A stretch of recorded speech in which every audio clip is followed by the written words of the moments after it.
Hello, Legionnaires. Welcome to the Legion of Superheroes live stream, 3 Mondays out of every month. And we've got some pretty good stuff today. We'll talk a bit about Keith Giffen as well, but there is quite a lot of not too bad ones. Not the computer thing is pretty crazy, so we're gonna get to that issue. Sean and I also went to a convention, and Clobberin also went to one this weekend. So I think Sean posted his video, and I posted my video showing everything we got. I got a lot of adventure comics. None of the ones that we're talking about tonight, though. Got a lot of the Superboy stuff, where it's like kind of the tail end where it became Superboy and the Legion of Superheroes, which we haven't covered yet. We will, eventually get to there. But so let's talk real quickly about what's going on this week. So this Wednesday, I'm going to be on the Action Elite, and we're going to be talking about Murphy's Law, which is a Charles Bronson movie, canon, of course. So that's going to be at 8 p.m. Eastern on the Action Elite. The link to that channel is in my description. And then Thursdays, we're doing Transformers Thursdays. Again, I don't have the graphic ready, but we're going to do the Marvel comics. So we finished season 1. And now we're doing the Marvel comics. We're going to do issues 7, 8, 9, and 10. No, 7, 8, 9, 10. Yeah, 7, 8, 9, 10 is what we're doing the next one. So I just read issue 7. It's a banger. So that'll be this Thursday. And then Friday, we're on to Fourth World Friday. So again, that's every Friday. And we're covering the next batch of the Kirby issues. So that'll be good. And also, this Friday is the beardedshirts.com giveaway, the Fourth World giveaway. So Sean is actually wearing a print all over shirt, which you'll be able to see kind of what they're like in a moment when I bring him in. But this is going to be this Friday. So this Friday, you have to be on the stream. So it's not going to be a giveaway through the comments, whatever. You will be commenting. I'll give you a hashtag, and you will be entered in to win this shirt. So you have to be on the stream. It's going to be a live giveaway, and you'll have to make sure that you're following me on Twitter or Instagram or something in order to for me to get your information for the shirt. Okay. And there is a Legion shirt, Legion of Superheroes giveaway for 3 shirts, print all over. Pick your favorite Legionnaire or cover, and they will make a shirt out of it. So that one is a video. So you just go to the video and let us know what Legionnaire you like. And it's the channel trailer. So if you go to the channel trailer, you'll be able to see that. This week is Comics Curing Cancer. So there is a link tree that I'm going to put in, and that's for that's probably the best thing to go. It'll show you where all the live streams are happening. There's going to be a lot of streams and auctions and all that kind of stuff. So there you go. That'll be that. So that link is in there as well. All right. So there you go. Let's start bringing in the boys here. Hey, what's up? Hey. Print all over. Print all over kind of shirt, and that continues on into the back. Yeah. Nice. So I'll we might show it again halfway through, and I'll re-talk about the a lot of people this is a bit early for some of the audience, so I know people pop in later on. So we'll do a couple issues, and I'll go through the giveaways and all that again. This is your standard shirt with the Legion of Substitute Heroes on it. So there you go. The print all over shirts are super cool. I've got a few coming in. Mine are not in yet. It does, and I'll say this. It does take 3 weeks just to get the printing process completed, and then it's like a couple of 2 to 3 weeks to then ship it out. They do go worldwide, so there is that to consider. So your shirt might take like a month and a half maybe to even get. So because it is the print all over, it's not they can't. It's not like they have a shirt ready and then they can print on it.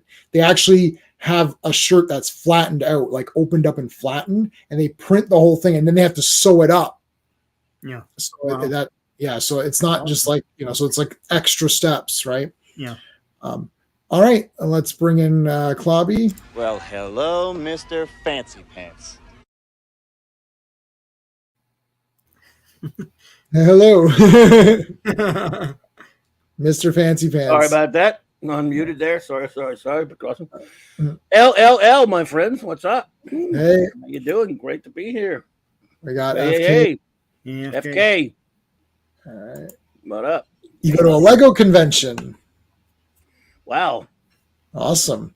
Man. I had tons of Lego, and then I sold it all because it just will overwhelm you. How If many you get blocks? into Lego, you're screwed. You're just gonna. How many blocks did you have to walk to it? Sorry. I should. I had the creature cantina, the full cantina in the box. I had like the snow speeder, like I don't know, a bunch of Star Wars ones, and I just kind of sold them all because I just did where are they going to go? Like that cantina itself would take up one complete shelf. So It's a rabbit hole, man. I mean, they have a big. I know I have friends who are big time Lego fans. So yeah. Once you get into it, it's like that. That's it. Oh yeah, and Sean, I forgot to tell you. I forgot to ask you. Did you get Shockwave, the little guys? No, I didn't get the little Shockwave. No. Okay, so I'll give you a little Shockwave. My dollar store had them all for $4. Oh heck! I didn't see those. Yeah. Yeah. Wow. So I bought all of them.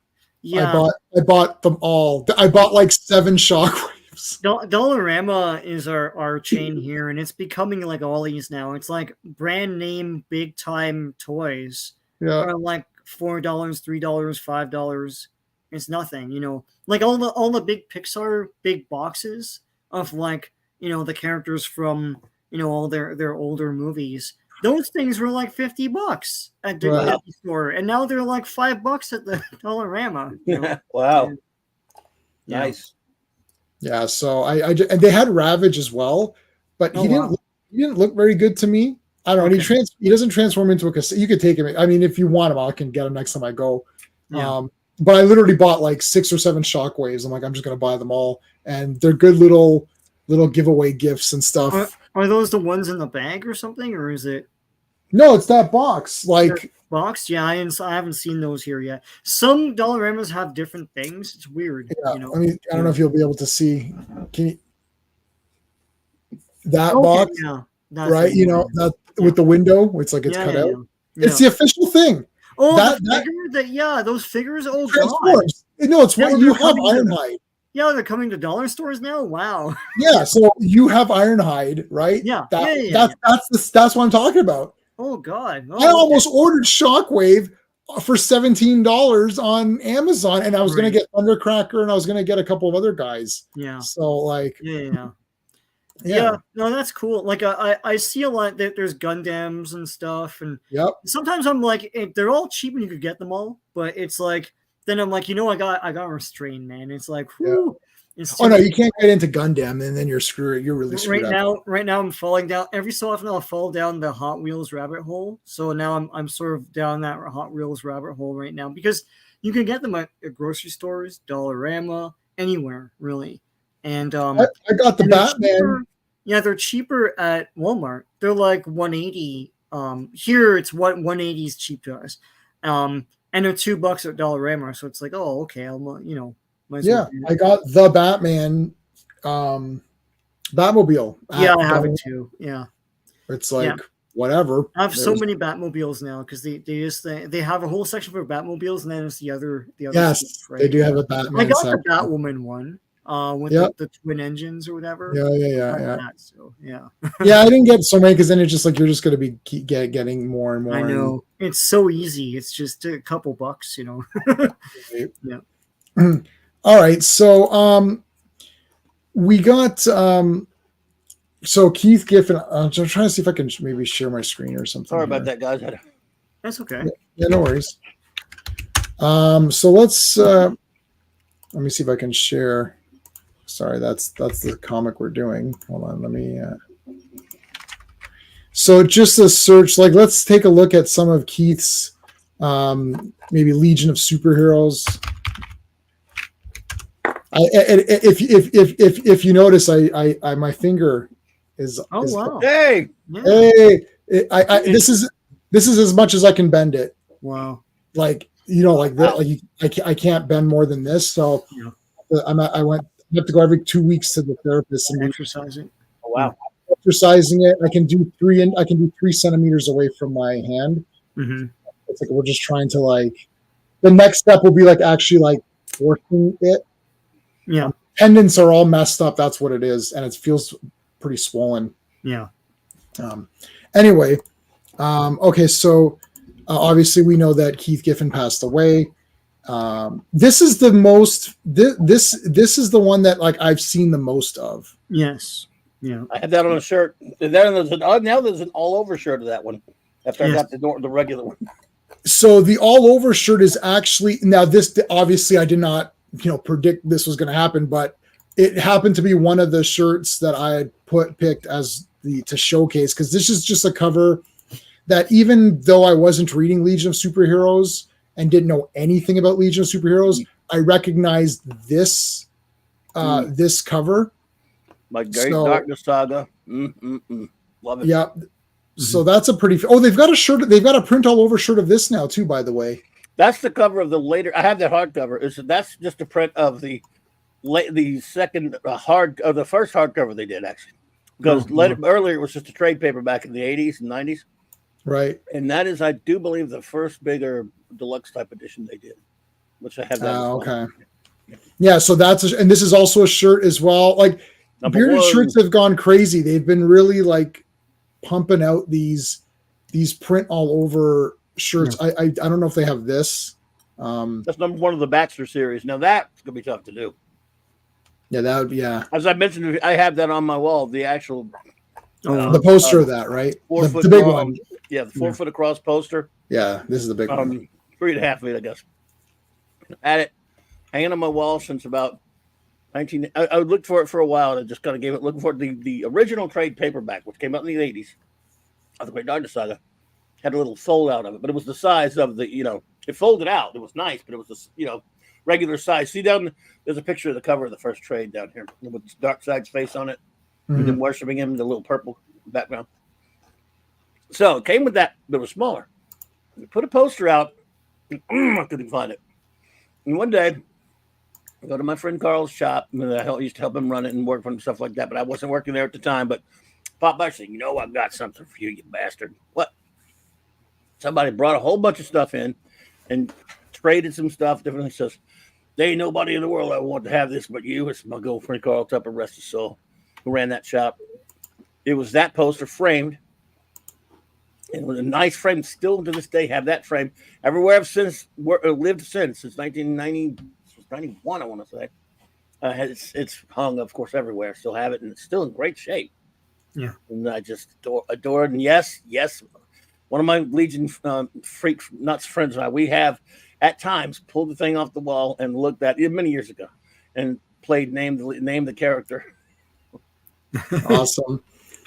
The only thing I have is the that big Crisis poster that has it has like everyone on it. I don't know. Got that too. Crazy. It's bigger than that. Is the Legion one bigger than the Crisis one? Nope. Crisis is bigger. A buddy of mine gave me that one framed. Yeah. And I have the same deal. Have it hanging. He gave it back in the late 90s, and it's about 5 foot wide and 3 foot tall. It's a monstrosity. It's beautiful. It's crazy. Alex Ross and George Perez. It was Crisis on Infinite Earths, right? Okay, Alex Ross. Yeah, poster. Poster. Yeah, this is it. That's it. Yeah, I got this. Yeah, that's huge. It's just insane. And I have a Bill monster on my. It takes up a whole. Yeah, there you go. Look how large it is. There. Yeah, so I've got that one, not framed or anything. Hey, Arkham. Arkham went to New York Comic Con and met every Batman artist and writer that ever lived, except for Bill Finger and Bob Kane. Other than that, he's met everybody. Cool. I don't know. He was sending me pictures, and it was like he met like 8 people. It's like everybody. Nice. So there you go. Congrats, Arkham. That was good. Our dear friend Mark D went, and he had a good time at it, but he was not able to do a show. So he had a bit of a slip and hurt himself on the way back and leave there. So he's a bit under the weather right now. So best wishes to him, and we're hoping he's okay. Hopefully I'll hang out. I'll talk. Been corresponding with him all day, but hopefully I'll hear from him tonight. So, The Great Darkness Saga, Keith. Keith. I've been have an up and down relationship with Keith in terms of as a fan because there are things he's really. You know what he started? He started. I don't know if you know. He started as a complete and utter Kirby rip. If you search, Keith Giffen Defenders, which he started on for Marvel in the early in the mid '70s, you will see there's one specific. All right, see down there that big spread. There you go. Keep going down. Like Down. this. There you go. You would think Kirby did it. Even I would. Like, of course, there's another one there with the whole thing under it. But I remember these. Yeah. And so he did. Yeah, he was doing a total Kirby rip. J-Man's a big Defenders fan. So. I have a lot of Defenders issues. Yeah. I was buying, and I gave Sean one of the phone books. Did I give you a phone book of Defenders? Because I had so many of them. Yeah. I love Defenders. That's why that show pissed me off, but that's a different story. Anyway. Exactly. Shouldn't have been called Defenders. I'm totally with you. Yeah. Just look how they use that picture of him for the media. The only reason this even made it into any kind of media other than comic book media was a Rocket Raccoon. They didn't even use his art for that picture right there. That's from a Al Milgrom Hulk cover. It's not even Giffen. Now they did co-create Lobo. That is from a Giffen cover on a Mega Man. Mm-hmm. So do we have No, that's not it. That's not it either. I don't know. The only one I see is that one with the Defenders that you originally put up there. That had someone actually had the care to take a piece of his art out of that first comic book. Right there? No, right there. The other one. Yeah, the other one that I had earlier up. This one. This one here. Right. They actually used something from the first comic. Right. Dummies. So there's the actual full page. Mm-hmm. Now, I don't know if you know about it, but Keith Giffen, he started changing his style. And I remember I was so aggravated as a fan because some of the really crappy art they've been giving us. And then all of a sudden we get, this is like early 80s, right? We get Pat Broderick on a couple of issues. He'd been doing Micronauts. And like, wow, Pat Broderick's perfect for Legion. Oh, I'm so happy. We got a couple of issues. This is really good. And a couple of backups had some Giffen art. It was okay in it too, but it was the front stories were Broderick. I'm like, oh man, this is great. We got a good artist. And then he's gone, and they put Giffen. And first I was mad. I'm like, oh man, Broderick's gone already. But this guy's okay. This guy's pretty good here. And then Giffen comes along and we get the Great Darkness Saga, and it becomes just a Legion legend and a smash. And he starts doing the series for a little longer in the regular format. Later they changed over to the Baxter format and started #1 again in the later volume. And it was just a great run with Paul Levitz, of course, doing all the writing. And then, look at those covers. Some of those covers are just fantastic. Some of those, like right there, like Cold Day in Hell is always one of my favorite covers. Now, some of those there's the Broderick one I was telling you about, where they're all being blown out of the space. That's a Giffen. This one right here, right? Yeah. That's a Giffen, right. And then, after a couple of years, he did the great series Ambush Bug, the fun miniseries. After a couple of years, he changed his style to the point where we were kind of, what is he doing? And it turned out that there was this Venezuelan artist who did a book called Alex Center named Jose Munoz. And his style, not only was he aping his style, the Comics Journal did some investigation. That was a big thing about, I love all those comics. Right. And and they found out that they called it swipe file. They found out that Giffen had been, ripping whole pages, whole panels and putting them in Giffen Legion, in Ambush Bug, and other stuff. And look at that look at the style change right there. That's one mild example of that cover right there. This one right here? More like an Alex Toth look as opposed to the older look. Right. The more it got along, the more went along, more cartoony, the more exaggerated it's the features of the characters. There was nothing like that beautiful poster right there, even his beautiful work on the Great Darkness Saga with Larry Maldstedt. He started to dwarf it. Look at that picture right up above. No. That's one from many years later. That's a volume Drivel. That's Drivel volume 2, volume 4, 5. Yeah. So we don't like that volume here. You might like it. When it's all said and done, you give it a shot. But it was Giffen and Tom Mary Beerbaum. That was after the 63 issues of the Baxter books, which I did like. If you see 2 rows up to the left. So 2 rows up, to the left. Yeah, this one. Nope. A little over. No, that's sort of it, but no. Left. So over here. More over. Nope. One more to the right. Right. back and to the right, back. See the style change, different. Oh, no. Anyway, it's not important. Why beat up on the man? He's gone. I'm just saying. Yeah. But I was always mad at him for that, and that he hated Karate Kid and killed him a few times. Yeah. Amen. Yeah, and I'm pretty sure I'm pretty sure there was a podcast where I was listening to where they were talking to him. This is very recent. I'm gonna see if I can find it in my they talked about, yes. Okay, so this is the podcast. I'm not going to say the name of it. I'll see if you can read the name. This is the last podcast. The last episode was April. Okay. So I listened to the three of these. I'm going to put my screen. I don't know if you're going to be able to see it or not. No, you can't. You won't be able to see it. Okay, hold on. Let me see if I can find it on here. Keith Giffen. And look at what the name of it was called. Keith Giffen, I'm Not Dead Yet. Did you hear about that joke that he wrote on Facebook the day before he died? No.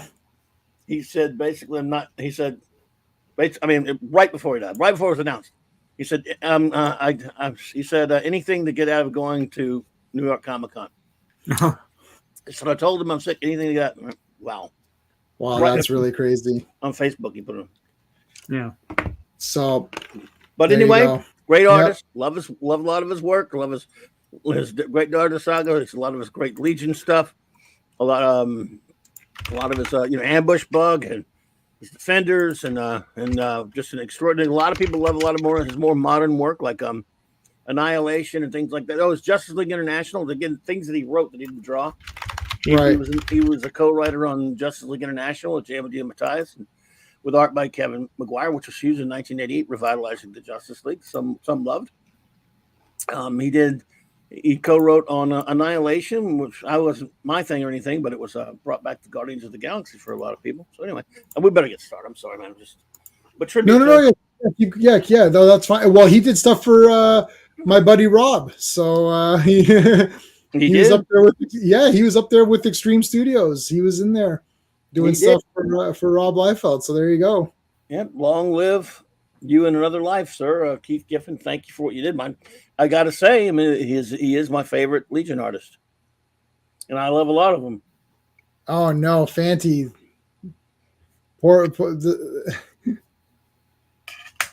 He didn't want. No, I'm not going. I don't want to go. What the hell? He pulled a David. He pulled a 10th Doctor. I don't want to go. He didn't want to meet. Oh, okay, that's right. He didn't want. Yeah, that's true. That's exactly what happened. If you're hearing that, Fandy thinks that Keith Giffen didn't want to meet you, sir. Wow. Yeah. I was just looking at my first Legion comic because I remember it. It's not Keith Giffen. I thought it was, but it's a Legion Volume 2, 334. It's like two characters kissing on the cover.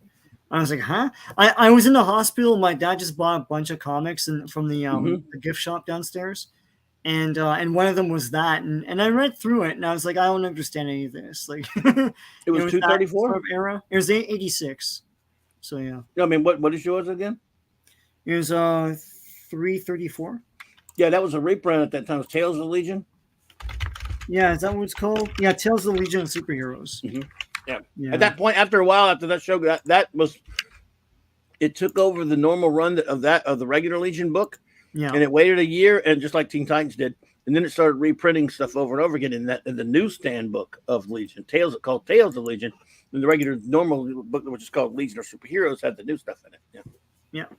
Yeah, I'm looking at that cover, Sean. That I would never buy that. That looks awful. It's weird. It's a weird thing to buy a kid for the 80s. He's just like stuff, right? It's like reunion. It says reunion in cute letters, and they're hugging and kissing. You're like, yeah, this is barf. Because DC Comics is like, oh yeah, you'll love this, right? It's Paul Levitz with the writers. Tales of the Legion. What? I want to see it. Which cover you got now? Tales of 334. 334. Legion. No, sorry. I want to see which one that is, just for the hell of it. 334, right? Yeah. Okay. I can't even tell. There's a lot of kissing, and I still have it. It's like beat up downstairs. I should dig it out. Gotcha. It's nostalgic for me, So yeah. Oh yeah. That's That was Element Lad and Siobhan. She was Okay. oh boy, what they did to her later. That was that was it was pretty good. It was still a pretty good point in the time. It had great art by Steel Idol. I love the book at that point, and that was one of the look, the show, the comic, as I've told you, it becomes a soap opera. Of course, that's a reprint of an earlier issue from the regular Legion book. Wow. Yeah. So, yeah, it was yeah. Anyway, I've got a shirt of Karate Kid and Princess Projectra together. I've got that from it's reprinted. Oh, it's reprinted from Legion of Superheroes, volume 3, number 9, actually, the Baxter book. So yeah, I remember it well. Yeah. Now I remember it well. Well, I do have a poll up. So best villain of the three. So you guys can check that out. It's somewhat obvious, but anyway, there might be someone out there who doesn't pick the real answer. Anyway, I did though. I picked the real one.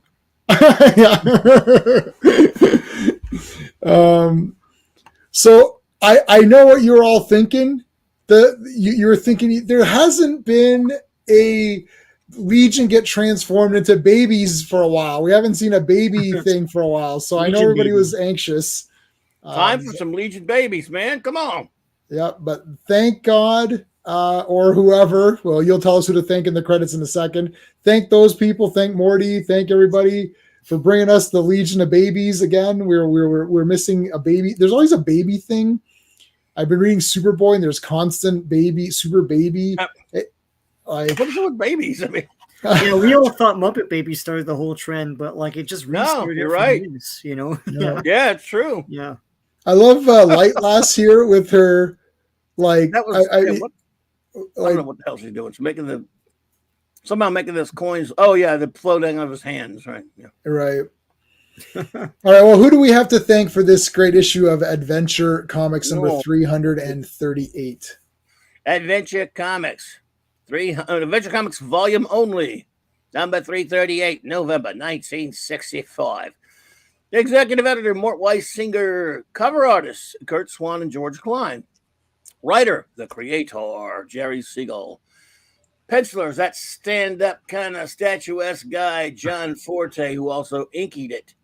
Melt snapping on the letters, and of course, again, the aforementioned Mort Weisinger's to blame for all this baby stuff.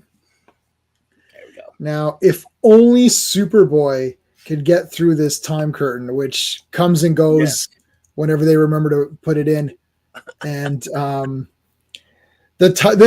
guys. Now I know that we've been waiting a long time for the showdown, the Time Trapper. Yeah. I'll tell you, it does not disappoint. It is one of the most epic battles that we've ever seen in comic book history.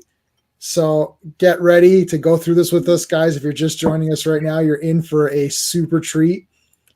Forget about Great Darkness Saga. Forget about the New Gods and all this other bullshit. This is this is it right here. You're never going to see a greater battle than this issue right here. So let's take a look at it.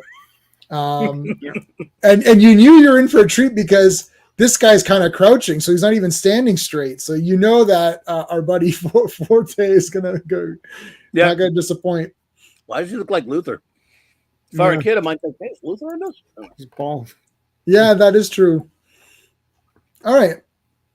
There's the Super Babies, and there's the Time Trapper. Legion of Super Kitties. Yeah, and they've got little dolls that they're playing with. First Glorith, by the way. Whoa. Yep. Glorith. Oh, is it the she? Well, okay. Does she come back? Because this is the first and last appearance of Glorith, from what I knew. But I guess I didn't know that. Oh well. She comes back, I suppose. Well, they all come back, right? Yeah. All right, so the babies are here. I like this building here. This is kind of neat. That's a play set right there, buddy. Yep, that's a play set. That's the tower. Yeah, mostly I think got dredged up later, but in one of the other, I don't know, one of those wardrobe stories or something. Anyway, go ahead. Yeah. Well, I've made naked bald men. You notice how Forte draws when a woman's evil, their face always looks the same. Yeah, they're always evil. Yeah. I hate everybody. Yeah, I hate everyone. I'm tired of dealing with these naked bald men. I need a woman in this to get me pumped. Here she is. It's like Glorith of Baldur. It's like Baldor or whatever. Yeah, I don't know. Baldur. And here's your special gloves. Use your special gloves. I'm like, what is she going to do with these gloves? It's okay. She's going to hold an hourglass. It's fine. Oh, thank you for this hourglass. It's like, I'll give it to this ugly guy. And she's a real piece of work here. Bitch, man. She's a total biatch. She's like, oh, I'm going to give it to you. I'm going to give it to you because you're the ugliest wretch of all. Here, Yes. take this. Wow, I hate you. But what a mean. Well, she's evil. Yeah. And then So she then doesn't you stop him right there when he got young. And like, oh, no. I thought at first she's like, oh, now you look so good. Yeah. Nah. Yeah. So, I mean, okay, well, Sean pointed out something at the convention, which I did not think of, but you know, I guess I'm a gutter mind. I don't know. yeah, you do. Your mind is in the gutter. This is awful. Anyway, so they get younger because of this hourglass takes and go back, and until they become that which is discarded. Like, I mean, Yeah. I don't know what to tell you. Like, this is like the weirdest. It's Splurp. That's what it's called. Yeah, well, it is Splurp. It's like transforms you into protoplasmic slime, the source of all life. I guess.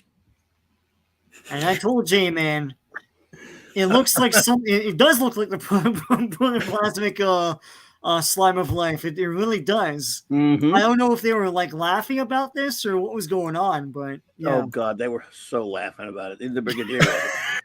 I did find that in all humorous. The Brigadier said, "What? What's going on here?" Okay. Meanwhile, at the Hall of Justice, the Spectre is coming. Cool. The Spectre is coming. So now we got what's his face? Invisible Kid. He's like, yeah, I'm hanging out with my girl, but I don't want to kiss her or something. It's like, okay. So he's like, I gotta go because the duty calls, and she's like, what? Where'd he go? He turned invisible, but I wore my low neckline. Yeah, exactly. She's like, I wore my low neckline for this. Like, oh, okay. It's like, okay. And then don't let any of the other guys see you not kiss a girl. What you? No. Yeah, what's going on? So then, anyways, Matter Eater Lad. It's like, oh, I gotta go too. And then Element Lad for some reason didn't buy his mom a present. Hey, Matter Eater Lad didn't buy his mom a present. Yeah. So you know something, Jay, on that back panel with the girl. Yep. It looks like they were very non-committal about whether that's a low neckline or it's a flesh colored part of the yeah, because she doesn't have any curve. There's no curvature. There's almost there's a a spot where I'm weird thinking wrinkle maybe there. it's a side. Yeah, I don't know. Maybe okay. Yeah. I'm just making fun of it because it looks like flesh tone. So I just like, hey, I wore my low colored dress. Still, he's for you. a paunch for not kissing her. Yeah, like. Yeah. And then it's like, so Matter Eater Lad forgot his mom's birthday or something. And then he's like, so Element Lad turns this into gold. It's like her face. And then he's like, look, I got you something gold. And it's like, that's lazy. So wait a minute. Oh, okay. I thought he was on Bismol. So the parents are visiting from Bismol. Because I was like, why is Element Lad living on Bismol? But no, he's not. They're from visiting, yeah. Yeah. Me, Saturn Girl's mom, and Bouncing Boy's dad are visiting from, wherever. Oh, hey, hold on a second, Mom. Let me get you a gift here. Element Lad, quick, do something. Like, make some gold thing. It's like, oh, here you go. And it's like, pay no attention to Element Lad standing here. I got you this my own. Stand here. Yeah, Element Lad's dangerous. He could destroy the economy in 2 seconds. Just turn everything gold. Or just be rich for himself. Yeah. Yeah, some of these guys are like, they're not that they're OP, but like, I guess if he turned everything into gold, then gold would be worthless. No, right? but he can make his own, though. He can make his own. Right. You're right. He can ruin the economy, but he could be shrewd about it and make his own little fortune. Yeah. Because he doesn't care about that sort of thing. No. Fair enough. And meanwhile, Chameleon Boy's being like, what the hell scaring people? Like, what the hell's going on? Explain this, yeah. Oh, I'm just having fun scaring people. Like, why is everyone so weird? I'm just scaring everybody. One's afraid to kiss a hot chick, another one's scaring him. Oh, he's on a movie set. I forgot. Yeah, he's on a movie set. That's Yeah. right. Yeah, dun, dun, dun. It was all just a movie set, guys. It's okay. He's not really. This begs the other question: what's with the moonlighting?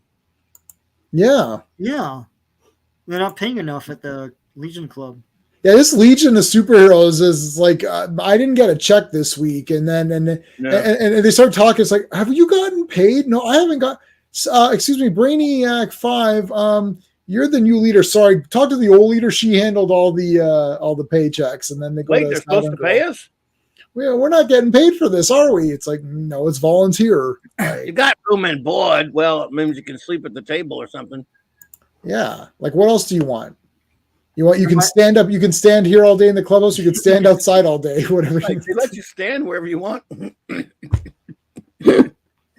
Standing room only. The Legion of Standing Heroes. Spin doctors. I can't take it. All right.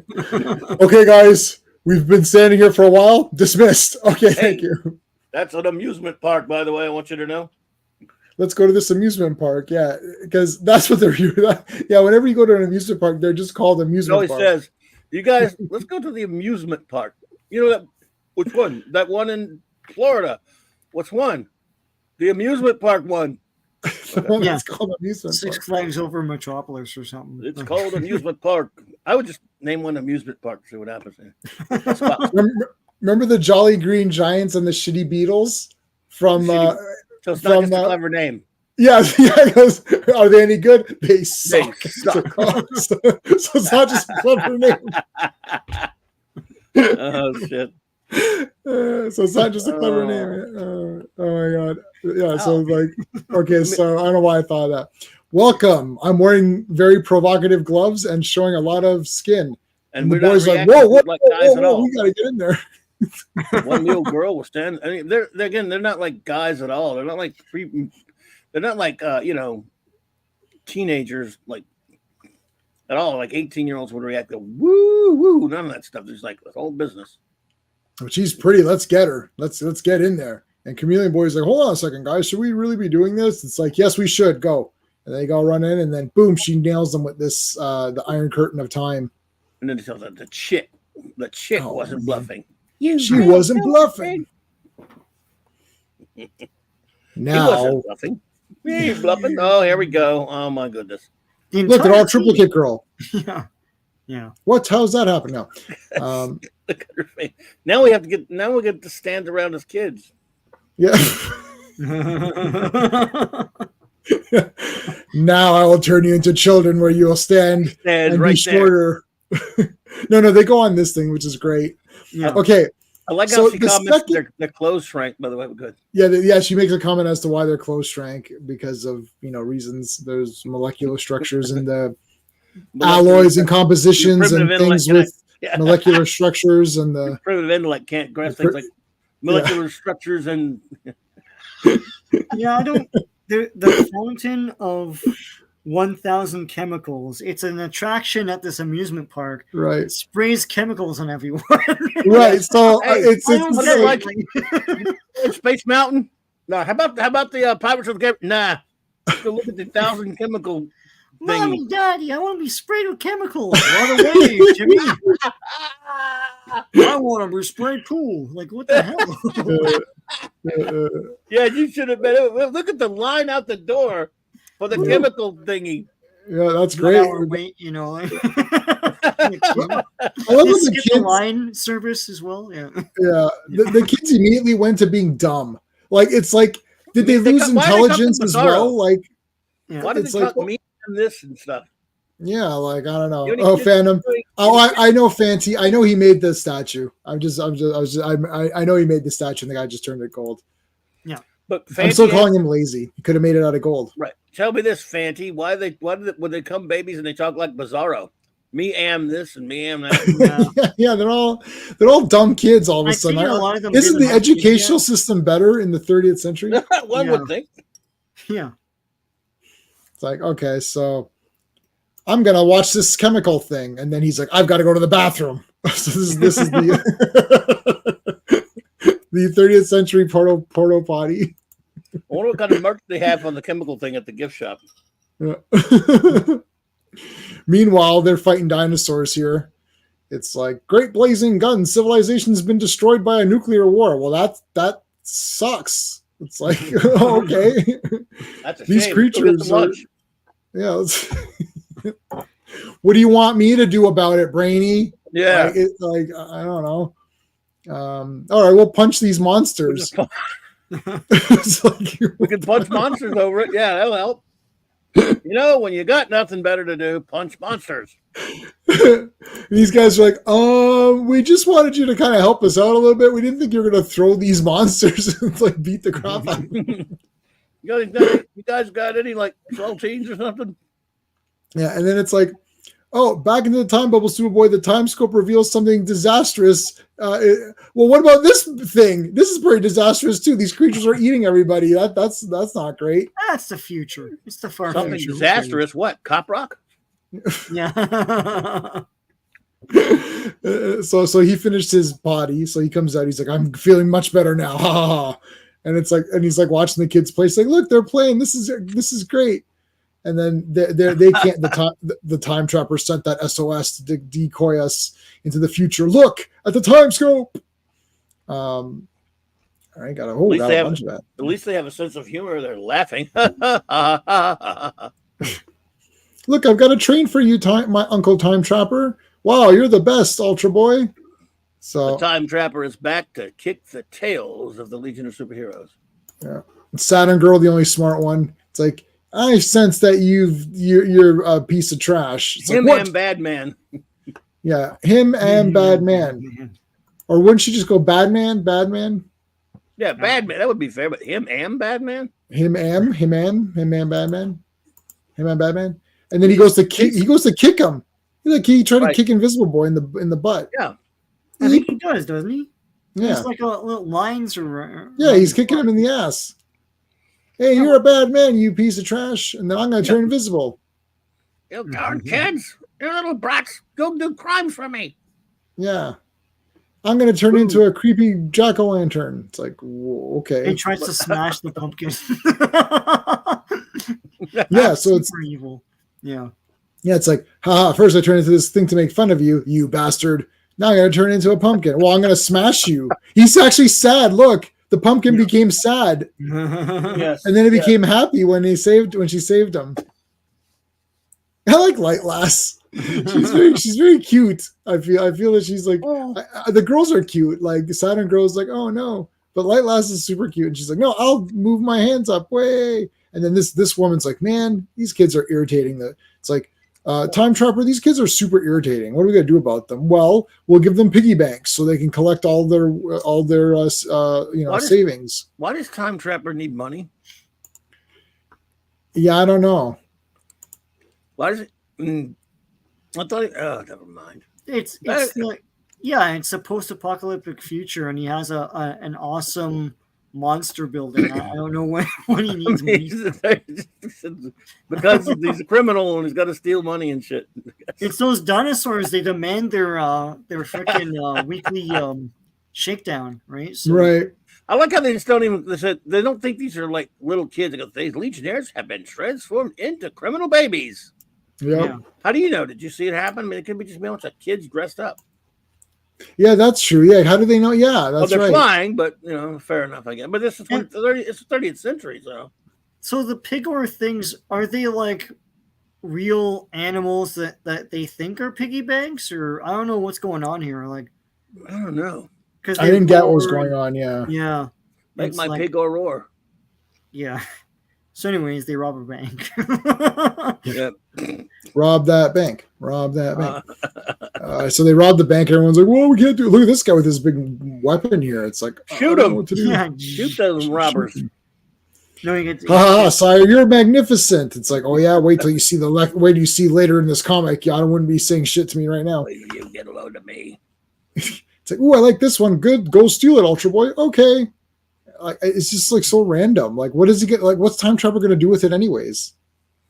Yeah. Now we know he's a Legionnaire. He can Ultra Boy because he can do that. He's got the strength. Yeah. I guess the flight ring is strong enough to support the weight of the whatever. It works. Ultra Yep. Boy can do that. Ultra Boy could do it. Yeah, sure. And it's like, oh, look, it's like, you want a doll like this? It's like, sure, okay. It's like a big doll. Oh, yes. So it's like, whoa, she makes her light. Hello, Dolly, come play with Light Lass. Me love you. I mean, a lot of these characters didn't have their powers when they were babies, so I don't know. I know you're not right, supposed to say Sean. that, but yeah. Oh no, True. that's a plot hole. Uh-oh. Swiss cheese alert. We got a bar of Swiss cheese here, people. We got a lot of plot holes. Yep, it's like, you're right. They all got transferred to babies, so they have no power, so they're just dead. Now, the reason they didn't, so those chemicals protected them. We didn't mention that. The reason they didn't devolve into sperm is that those chemicals were on them. Right. See the quiet part out loud, yeah. Yeah. They didn't turn into basically what they splurp. turn into. The splurp. It's called Yeah, splurp. they turn into In sperm. the 30th century, it's called splurp. Yeah. Yeah, splurp. So, and that's like, oh, look, these are jelly beans. Okay, I'll go get some. And then they're diamonds or like they're precious stones. And look, I like Invisible Boy is awesome. He like tripped them. Yeah. That was good. I like that. Yeah, this was approved by a Comics Code Authority. I feel like the Legion of Babies are more useful than, like, they seem to be doing more as babies than they do as grown-ups or teens. Comics Code guys, they look at the pages, they don't see any cuss words or nudity. Yeah. No, there's They didn't do anything. There's kids being beaten. There's people being turned into sperm. It's like they don't seem to catch on here, but They don't see any like violence or horrific images or any of that kind of crap. That's why these guys used to skirt it all the time, doing all kind of stupid crap, knowing they can get away with it as long as they weren't like too obvious. Yeah. Now for the fun of it, I think they did for the fun of it at that point. Yeah. Who like they were patting themselves on the back when they came up with infantry. Infantry. Oh my God, Jerry. Jerry, man, I love you, Jerry. I love it. Sat back with a cigar. Like, for an hour here, man. Let's call them the infantry. I love it. I love it. It's just so good. And then this is the most random attack on a henchman ever. It's like, oh, come over here. Splurp. Yeah. What the heck? Yeah, and she's hot too, you jerkweed. Yeah, what did he do that for? What a man. Oh, because she failed. But then again, he used the babies as so I don't know. I don't know, man. I was with Time Trapper for a bit, and I'm like, you know what? Screw this guy. Because he was a shit disturbing guy. He's like, oh, I'm putting up this time curtain for no reason. I've got this hot woman here, and like we've got these babies now, and we're just gonna be dicks about it. And then he just kills her. It's like, well, that was pretty mean. So I don't know about that. They do later in his defense make pretty spooky use of him, and some idiots do some dumb crap with him personally, but that's later. Right now, he's just a stand-up kind of a villain. Yeah, I'm standing here with my hand. Meanwhile, these two jokers are like, we can't get in there. We can't get in there. And it's like, oh, look, let's eat these diamonds. It's like, okay. Well, can't matter, eater lad, eat them, but they just don't taste good. I guess that was the. I guess. Yeah. I guess he wants candy. An element lad transforms it into candy. That's awesome. He's candy eater lad now. Yeah. Yeah. The ship. So now he can't leave because his ship is being eaten by babies. I'm telling you, the baby legion is better. They get stuff done. Of super babies. Light Lass is awesome. She's got like they all got big pieces. I don't know. This is great. I like Matter Eater Lad doing this, and I love Element Lad. It's like, yeah, okay, I'll turn this into candy. How you like that, you dumbass time trapper? And turning everything into candy. Yeah, and then these guys, they're sitting down finally. They're like, man, this is weird. I feel like we should be standing more. Yeah, you're right, Brainiac. It does feel like we should be standing more. Oh, that feels better. Now we're standing. Yes. All the sittings is not good for this comic. Yeah, too much sitting. Me find toy, Uncle. Look, it's like he's driving Starboy. It's like we want Starboy. It's like how to save them from the de-evolution doom. It's a standoff, by the way. It's a Legionnaire standoff. I notice usually when he refers to the blobs he wants to transform them into. There's DTA. That's right. like dot dot dot, and then it's like blobs. He says that like a couple times. Like they're really trying to emphasize It's they're blobs. you know. Yeah, they're blobs. Yeah. It's like the blob. Mhm. No, I'm so ashamed of myself. It's like, well, now we're not gonna bargain with the villain. You want to, and then Brainiac's like, no, I'll accept your terms. Brainiac, are you insane? Why are you bargaining with the time trapper? He's kind of lame, and we could probably just beat the crap out of him right now. I know, but we've got more panels to fill, Superboy. You don't understand how this works. Yeah. Okay. They should just beat the crap out of him. Yeah. Yeah. So they spray him. He sprays them all back to normal. And they repair a ship, and they make a deal with them, saying, "We'll repair your thing. You restore the Legionnaires, and we'll give you your ship, and it's all good to go." But Superboy's like, Brainiac, what the hell is all that about? You got some splaining to do. It's like, well, we left this time barrier around his thing, so he can't get into it and do anything. Ha ha ha! We got him. So they flash back like one, in case we didn't remember from one page. Yeah. It's like remember when this happened like one page ago? It's like, yeah, we got him. And they're all laughing. Yeah, we kept our word. He has a spaceship but can't use it. Yeah, freeze frame while they're laughing in credits. Like, yeah. And that is your Star Trek episode for this week. They all laugh at the end and everything's great. And it's always that Spock. I mean, I always wanted Spock to like beat up someone there. Like, you think you're funny now, eh? Laughing at me. Yeah. Like if this was J.J. Abrams, I would have chokeslammed your ass through that control table. Like destroy Federation property in that movie. Well, Sean, he didn't have his emotions, or he had emotions, so that translates into psychotic behavior.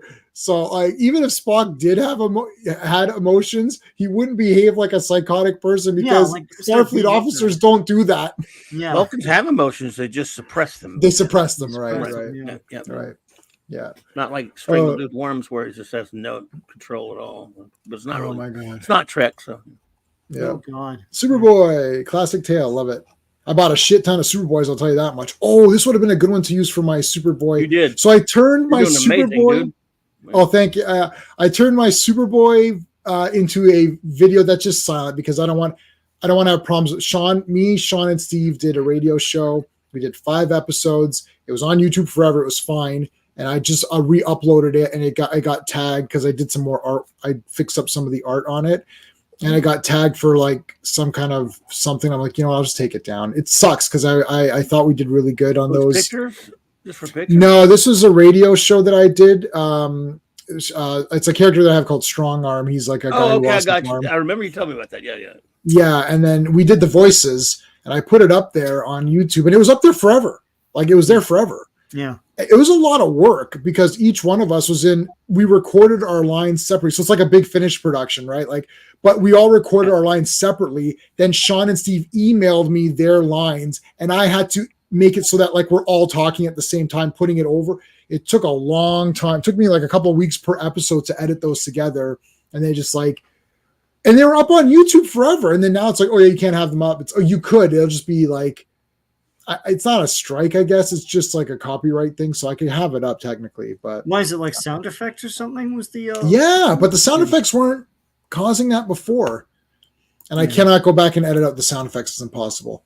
The entire thing has sound effects. But I did do my Superboy versus Watchmen. You guys saw, I made it into a video that's just like a minute long with just the pictures. And I added some more, and I expanded the story to more than 4 panels, which I wanted to keep it to 4. But I could debut it on here. Maybe I'll debut it. I'll debut it later on. All right, let's go on to the next issue.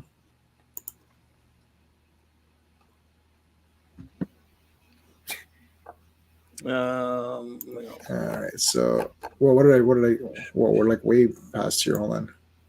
What the hell happened there? That was weird. All right. Okay, ready when you are. Yeah, go for it. Adventure Comics number 3039. Oh, Adventure Comics volume only number 3. 39. Let's see here. Executive editor Mark Weisblinger. Cover artist Kurt Swan and George Klein. Writer, that's writers, but it's writer Edmund Hamilton. Penciler John, stand right here and let me draw you Forte. Inker Sheldon Moldoff. Letter Vivian Berg, and of course editor at large. Said the editor. Silly me. So yes, here we go. All right. Well, we've got was it Lalor? I don't know how it came. Yeah, here's Lalor. Yes. Yeah. So we got Beast Boy. Now this is not the Beast Boy that we know. Beast Boy. And we've got Mon-El and Superboy beating the crap out of each other. Now the costumes are torn, so something's fishy, but we'll find out later. They're kicking up a dust storm here too. And the meanwhile, like they're all standing around, but Phantom Girl's like really upset because she's actually sitting down. So interesting thing to note about this is the Doom Patrol Beast Boy appeared in a comic cover dated like right before this is cover dated. This is December 1965. The Doom Patrol Beast Boy first appeared in Doom Patrol number 99, November 1965. So I don't know what was going on at DC editorial at the time. I remember, not that it's worth a whole lot, but just thought I would mention. So this Beast Boy appeared first, though, because we saw him a few issues back, right? Yeah. Yes. But they're still using the name. So right. So who was the overall editor of DC? Was it Mort Weisinger? I thought he was just Superman titles. He was just some of the Superman titles, right? He wasn't over them. I mean, for example, was it the Doom Patrol series was who was running that? I can't remember who was reviewing that at the time. I think it was. I mean, not reviewing. Listen to me. Editing on Doom Patrol at the time was Murray Boltinoff. There was E. Nelson Bridwell, some other guys. So there were a lot of guys. He was just Weisinger was a managing editor. I think that was. I don't know if Julius Schwartz had gotten there yet. No, yeah, Julius Schwartz was there. He was probably kind of the honcho over the editors. Schwartz, or those Weisinger might have been in charge of him at this point. I can't remember, but I can tell you that Fred Leibowitz or whatever was the boss or one of the bosses. But anyway. So I don't know, but like you said, this Beast Boy does predate the Doom Patrol Beast Boy. But spoiler alert: there's a reason they replace him. I don't know.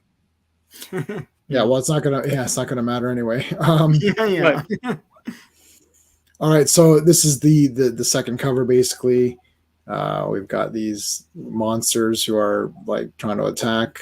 Now we got so the siren goes screech. It's like let's go. It's like it's the Prowler alarm. It's a Prowler. Isn't he a Spider-Man villain? No. Yeah. Yes. It's the closest they can look to running because they can fly and they can stand. But yeah. So he drew them standing and then he just tilted them. Yeah. World he John tilted the page and just like drew. Yeah. Fine. You want motion? There now. There you go. So they all come to the rescue. It's like this was funny.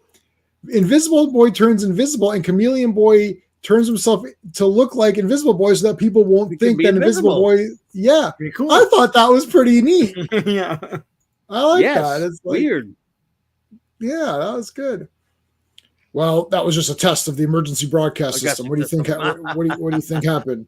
Sound Girl's like, well, we could do better, Brainiac. It was a bit, especially with Sunboy, who we haven't seen in a while. Yeah, Sunboy's pretty annoying though, so we're glad. Yeah, that's true, but he was really late. Okay, and then while they're discussing, I'm a police chief. Yeah, hey, weren't you the guy that wanted to disband us and throw us away in prison over that thing for that where 1 second we were turned bad because of some villain? Oh, yeah, that was me. I apologized for that, but I need your help.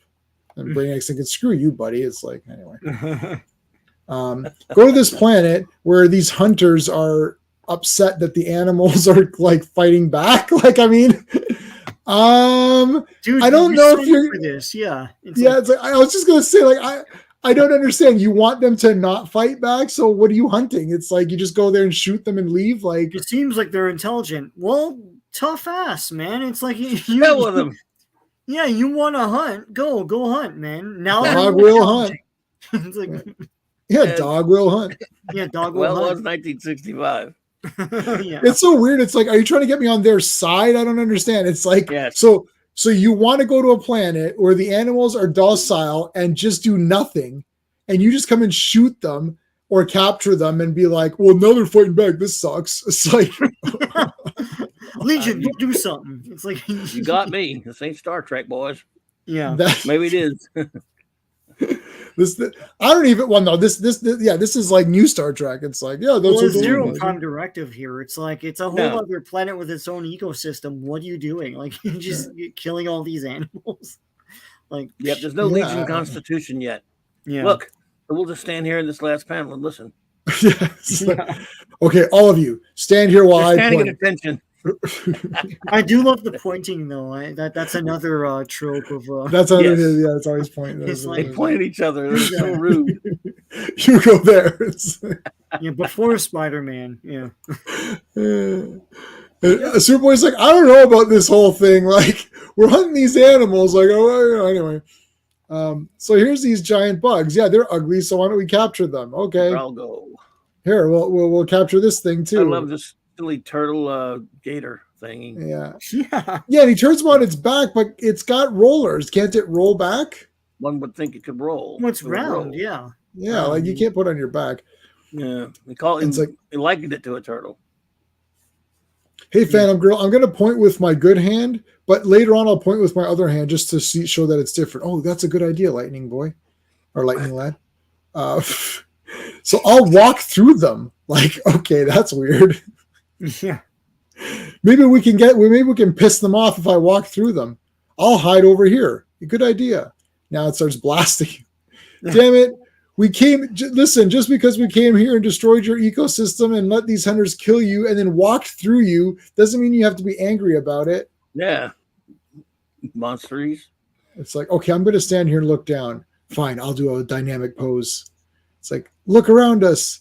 The flasher beasts. They're closing in from all sides. The It's like, flasher beast, they got me before I could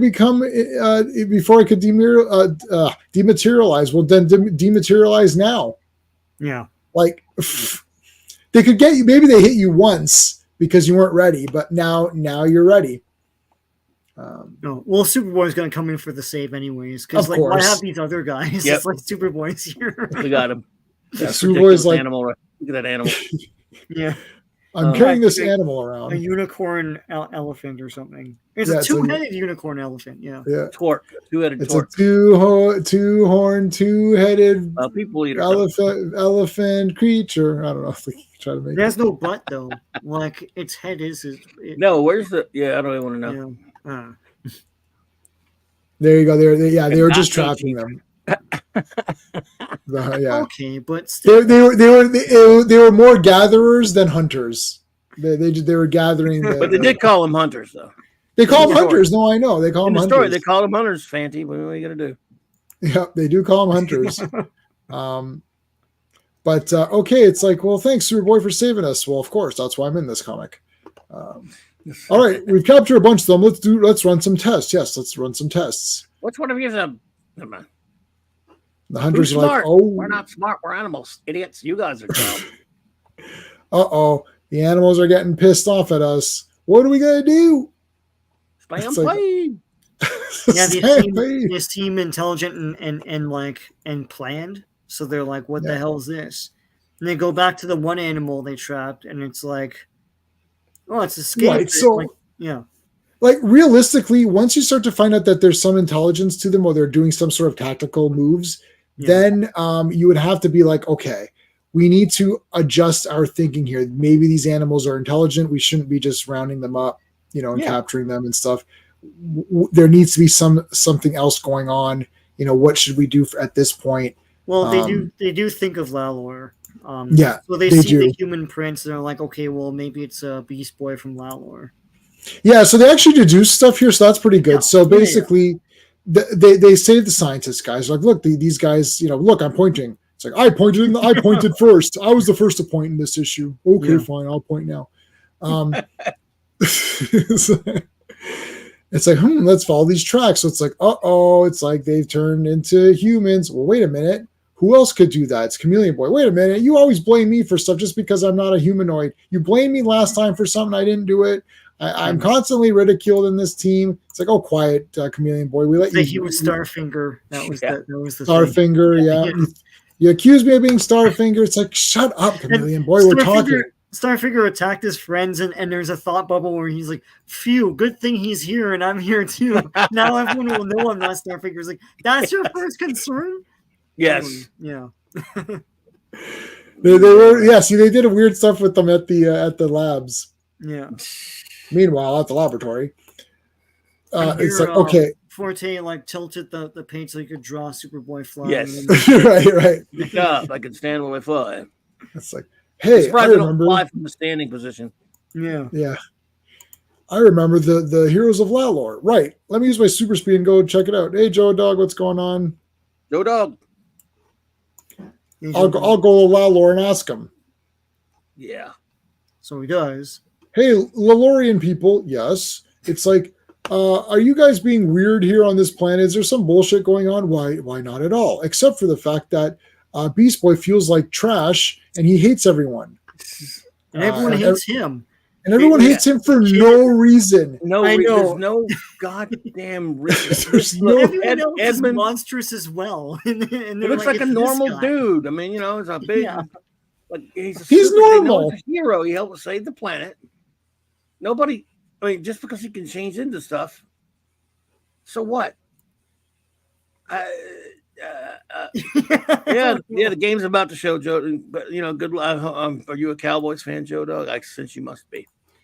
Anyway, so this it aggravated me reading this again because I'm like, there's no reason for people to treat him like that. Then look, they're all humans on Lalor. It looks like he looks normal. I mean, you can understand, especially back then. It's always someone's got some kind of deformity, and everyone treats them bad. It's the origin of the Mole Man, for example. Right. He was this little slug-looking thing, and he was kind of a jerk, and and he was an outcast. He became a villain.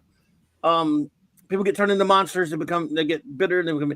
He just looks like a normal dude. They only know he can change into a beast, I guess. I don't know. In fact, does he do it in this whole issue? I don't know. Yeah, like an off panel, he does. But yeah, but imagine dating a boy who could suddenly turn himself into a monster. Well, he's not going to. I don't understand. Is he turn into a monster now? What the hell's wrong with you? Wendy? Yeah, I heard Beast Boy can turn into a monster. It's like, oh my God, I would never date him. No, I wouldn't date him either. Me neither. It's like, I'm sure someone here would be okay. They say he's done many heroic things, but he makes me shiver. Then you're a shallow asshole. What the hell's wrong with you? For all of them to be that way? Yeah. Right. 23, a chick would be saying that like it's a good thing. He can turn into a monster. Anyway. Right, exactly. Okay. It's just so... And everyone else is... Why is everyone else a dick to him? Because a few girls are that way. What about his friends? Yeah. I have no girl, no friend. What do you mean no friends? You remember the Heroes of Lalor? Yeah. It's like the mother's come away from What about these people right here trying to tell him to stay? Yeah, come away from that man. He might turn into a ferocious night tiger at any moment. Again, with the whole spontaneous transformation that he's never done before. Yeah, it's really dumb motivation. Yeah. But Mom, he saved us. I know, son, but we don't give a shit about that anymore. It's like, yeah, neither do we. We don't care that you saved us. We don't like you. It's like, and you can't play volleyball with us because you're a beast. It's like, I'm not. But I never use my power to harm anyone. And then he goes from being, all right, and then there's another thing, more stretch of credulity. He's like, I hate humans now. I'm going to go do something really nefarious and be a villain. How about, you all suck. I'm leaving. Go somewhere else. Yeah. It's like, so I spoke to the... Just go live with animals or some shit. Yeah. Good. Yeah, exactly. Yeah. It's like, they said Beast Boy's a total dick now because he was treated like shit. Well, that's understandable. I know, but he became a villain. Oh, well, that sucks. And can we prove that theory? Sure. Here I am. I am the villain. Oh, yes. Well, I thought that would take longer to prove, but okay, I guess You humans are crap. But you are human. You could just turn into what do you mean? Wait a minute. I'm so confused. Yeah, go. Well, plus it's that whole syndrome of that's a big planet. Like a planet is a big thing. And of all the places on that planet he goes to, it's the place where these hunters are. Well, I'm sure there's like many continents. Yes. He can just hole up and live for the rest of his life, Anyway.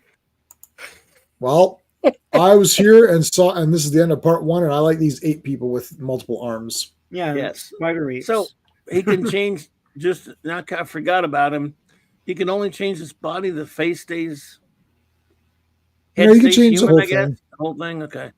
Yeah, I think he's just showing his head. Nobody treated Garfield Logan like that. I mean, it was an outcast for the Doom Patrol. But I mean, when he joined the Teen Titans, nobody gave him any crap. I mean, it was green. Yeah, he's a green skin guy. They accepted him. I mean, obviously you're going to have some differences, and he was green. Yeah. And any animal that he becomes is green too, right? Like, right. Yeah. It's also the 30th century, right? Not 1965 in the comic. It's the 30th century. Like, people are so more used to aliens and people that look different from them. It would be no big deal. It's another planet, though. It's Lalor. It's not Earth, right? Oh, you Lalorians, you're all the same. You're all bigots, yeah. Well, they're not like those other ladies that like shot the missiles at the moon. Those guys were idiots, but they were. I love that story, by the way. That was so great. I want to go back and read it again, man. So the women were like, we want to shoot rockets at the moon. Then the men were like, that sounds like the dumbest thing I've ever heard in my life.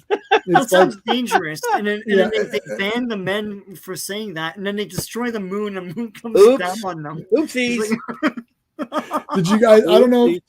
I know we're not allowed to talk about the Cosby Show, but I love that show. Do you remember the one where Theo had the big speech with the dad, and he's like, Dad, your mom and I, it's like, you and mom are a lawyer and a doctor, and that's great. And, I wouldn't love you any less if you weren't that. He's like, and maybe you could just, instead of being disappointed in me, you could just love me for who I am because I'm your son. And then the audience. And guys claps. Clap. Yeah. And then he's like, Theo, that's the dumbest thing I've ever heard in my life. No wonder you get D's. he's like, no wonder you get D's and everything. He's like, you are afraid to try because you're scared that your brain is going to ooze out your ears. Now you are going to do better, and you're going to do it because I said so. I am your father, and I brought you into this world, and I'll take you out. Yeah. Yeah. It's just the best because it's this big speech, and the audience crowd, he's like, that's the dumbest thing I've ever heard. That's fantastic. So after they said he's like, that's the dumbest thing I heard in my life. It's like, then they're like, okay, men, go away. They shove the men away, and they're like, okay, we destroyed our moon. Men, can you come back? It's like, that was brutal. But duplicate boy. Duplicate boy can do the same thing. No way. I don't know. And then there's that Evolvo guy that could turn into yes, he's fine with the big head. Yeah. Right. Yeah, and I wouldn't know the girls like that sort of thing. Guy, I guess. I don't know. So silly. It's a silly story. Sorry, Edmund. It's silly. Sorry. Well, don't worry. The next one is going to be pretty badass. I love Edmund. I love Edmund. I'm saying. Yeah. All right. So this is all goofy stuff. Okay. Can you locate him? Yeah. Well, usually I can't do anything, but maybe I can locate him this time. Good. Let's fly just in case she can. It's like, hold on a second. Get back down here. We have to stand here. Oh, what happened? Oh, hold on. We have to stand here for a minute. But they could be dead. We shouldn't just be standing here. Okay, fine. I'll turn the page sideways and fly. And then this is the weirdest bug thing ever. Hi, Superboy. You're really cute. No. Hey, Draglor. Dralgo. Oh, but he lets it catch him. That's clever strategy, Soupy. That is clever. He can just fly at super speed and find everybody. He's got to let the thing bring him to him, but okay. Allow it. So he didn't know where they were. We'll give him this one. It's good enough. So sure. They capture these. I love how these guys go on the big mission. Like dun, dun, dun. It's like they're going to a montage. They get all geared up and they just get captured instantaneously. Well, I want to know how Chameleon Boy can't turn into a big monster and snap the stupid crap that's holding him. Your Chameleon Boy, man. Or turn small. Like can't he turn into like a mouse? Well, that's the point. But he turns into big monster thingies himself. Yeah. So. Anyways, they're captured. Superboy allows himself to be captured to see where the nest is. Yeah. Here's the nest. Superboy breaks out of everything and they all fly off. Thanks, Superboy, for helping us out. We're so dumb we got captured immediately. Yep, no problem. That's why I'm here. Mhm. It's like, let's all fly to New York. That's what I'm here for. New York, a maximum security penitentiary. It's like it looks like the New York from Escape. Hey, Yeah. I know these guys they're part in the clouds. I can see them. They're coming down. I'll only turn like my half of myself into this. No. I'll turn myself into this thing. There he goes. Yucky. Hey, I haven't pointed in at least 3 pages. It's my turn. Wait a minute. I got to. Why didn't he just have a secret identity? Never mind. Right. Yeah. Oh yeah, that's true. Morph into something else. Yeah. I mean, because pretend he's like, no, I'm not that. I'm not Beast Boy. That guy's a member of those. That's one of those sneaky monster guys. I'm a human. I'm Jim Jockers or whatever. I don't know. Yeah, Beast Boy. He's a loser. I wouldn't talk to him either. Kudos to him. I wonder if Manimal ever had this problem. Manimal, wow. He had women all over the place, man. He had Melody Anderson, for God's sake. Yeah. I met her and talked to her about that show one time. Oh my gosh. That's one I haven't watched.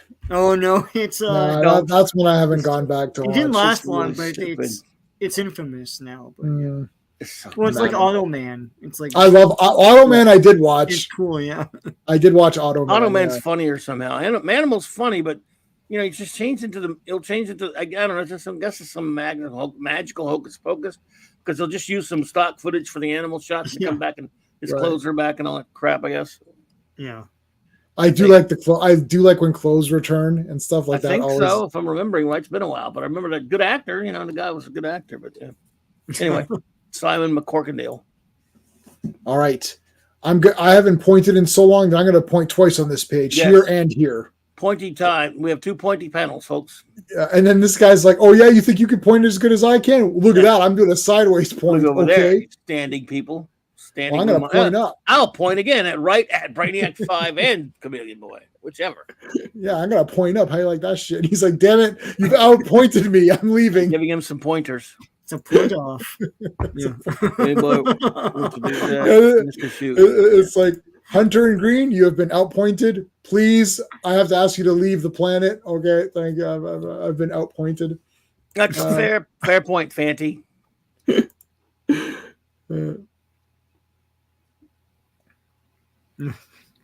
Yeah, that's true. He's like, we wouldn't want anybody being bigots towards Cham, now would we? It's like, okay, so we rounded up a bunch of animals. One of them has to be Beast Boy. It's like, okay, which one? Let's subjugate them to like torture and see who gives. No, I don't know. Let's take a blood sample from each one and put a little put it in a petri dish and put a little flame to it and see what jumps out. No. So this thing's a Rocky. I don't know what the hell's going on. So it's like, okay, there's a sulfur breather, and there's a meteor heading towards the ship. So Superboy is Superboy, so he's gonna destroy the thing, but a piece of it punctures the ship. So this was the most random. I might save this picture for one of my things. I'm gonna save this. It's pretty cool for later use. So it punctures the place where that monster that like animal that breathes like whatever it was, sulfur or something like that. Yeah, sulfur. Yeah. It's all seeping into space, so they have to like figure out what to do. So they get a bunch of different like spacesuits and put around this thing to trap the sulfur in so it can breathe in there. And so the guy's like, "You saved its life. It's breathing sulfur air again, and we'll be all right." And then Santa Girl was like, "Fine," but I still can't identify. Like, she doesn't give a shit about this animal. Like, and it's like, and how did they manufacture different types of cages? They knew exactly which animals were required because, like, they're all different sizes here, and then they're all the same size there. But whatever. Okay. Now we have to stand in this panel. Okay, Chameleon Boy, please turn away. I can't stand the sight of you anymore. Please turn your back towards us. Okay. And then it's like, I forgot what is he doing? I forgot what he's doing here. He's like trying to hypnotize him. He's some sort of hypno beast. The illusion thingy. Oh, the Yeah. illusion This, part. this Yeah, yeah. at this Yeah. point, because I don't know if I've read this one in like 30,000 years. So I'm going. What I keep thinking about that cover. Am I reading the wrong comic? I thought it was supposed to be like some kind of stupid Yeah, they're supposed to fight fight each between other. Monel and so this is where that comes in. When I saw this, oh, okay, now there you go. The Yeah, Flasher Beast, yeah. Yeah. yeah. So this thing, like, so he hypnotizes them all into thinking they're in cages, and now you guys come out and fight to the death. Yeah, it filled up pages, and it Yeah. fulfilled its obligation of being true to the cover. Right. Yeah, I guess, yeah. Because It it's got doesn't to be an fit the illusion. rest of it. Yeah. Right. If Oh, this weren't I an need this illusion, I would make picture. nitpicks like about their clothes being all ripped for no reason. But that to this credit, he explains all that. There you Yeah. explain it. And I'm gonna say this because I don't have any Superboy punching. It's impossible to find Superboy punching. Like when I was like in those early issues when I was going through to see if I could match them up for my thing that I did. They didn't let people punch each other that much. Yeah. Poof, poof, Yeah. poof. It's In like you comics see. at DC, I want to Punch say him. Marvel, plenty of it. Oh, Oh yeah. yeah, Marvel had lots of action. Yeah. Okay, let's punch this bastard. Then how do you like that? What? Oh. He's all an illusion. You Great see? Krypton. It's like I saw Superboy's indestructible costume being torn under a yellow sun. Even if he lost his powers, his costume would be unaffected. It's like, Yeah, way to go, Brainiac. Yeah. pretty good. Bah, Brainiac 5 outwitted me before I had the chance to escape. I'll have to bide my time and find another way to break out. Okay, so there you go. I'll change myself instantly to another kind of animal. All right. Everyone's losing their minds here. It's like, Yeah, they specify that it's the same monster that gave Lightning Lad his powers, but that never factors in. It's just right. okay, It's just, yeah. it's like, okay. Thanks for that editorial note, but sure. Yeah. Yeah, they're all escaping. I just got blasted. It's like, I'll pick this one up. It's like, okay. Meanwhile, so Beast Boy transforms into a regular dog. Yeah. And this guy's like, get out of here, you stupid dog. It's like, and then Sir goes like, but you're a good dog. I'll feed you. Well, I don't know where she got this from. She ran back and got it. Yeah. Yeah, like that's pretty. They jump panels there. Yeah. Yeah, no, and her mom's like, that's our dinner. Yeah. I got to admit, this is some redemption for a silly, ridiculous story. Just the fact that, he saves the girl and at least, becomes a hero at the end, right? Yeah. Yep, this is cool. So the beast comes and he comes and fights it, and then it kills him, but he's protected the girl and he turned back to normal. They're like, well, he died a hero at the end. It's like, and he laid down perfect posture Ramrod as a hero. like, yeah, so straight. Yeah. Straight up dead. Oh, you know they should have one of the straight out of today.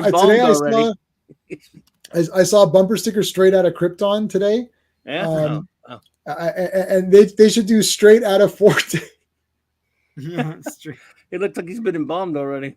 It's like, well, that was straight. This will straighten him out. No. Yeah, like, was he attacked at all by this thing? Is like no wounds or anything. He's fine. Ramrod straight. I don't know. Look, I mean, that thing would have bit him in half. The poor in his doggy form. Yeah. Again, that really, it looks like they got there in time where it wasn't. We're about 30th century medicine. Like, he's a little messed up, but they can bring him back. Nah, he's dead. Yeah. He's probably saying, I'm still alive. No, you're not. You've been so dead. He's been more trouble. I'm still happy. Yeah. You're not fooling anyone, Yeah, You're not fooling anyone, I think I'll go for a walk. So he's dead. He's like, you guys could. I mean, there's no injuries. I'm not really dead. You guys just bring me to a doctor. It's the 30th. Nah, you're dead. Shut up. Yeah, you're dead. I Too much still trouble. function. Wanna bet? Anyway, yeah. Oh yes. Transformers the movie. Sorry. Transformers. Yeah. Oh shit. All right. Oh, what's already? We ready?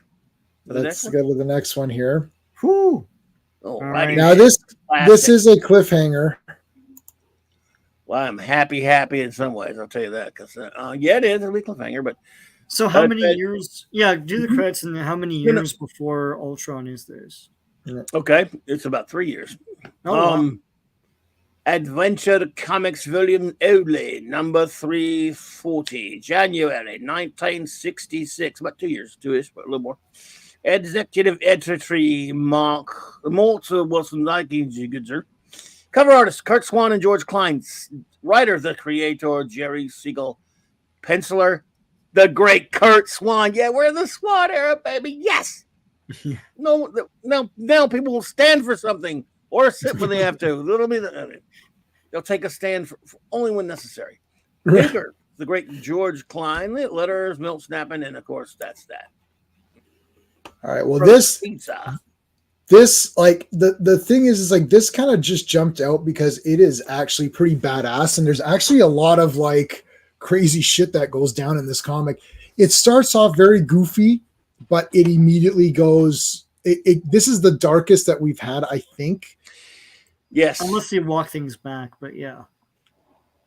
Well, I don't know because we're saying that triplicate girl, I mean, I don't know. Is it a spoiler? It's not just her. It's like that one poor guy dies in that explosion. It's like, yep. It's like, yeah, what the hell, man? These guys are a villain who never even gets to be a villain. Yeah. They're setting him like a villain or something.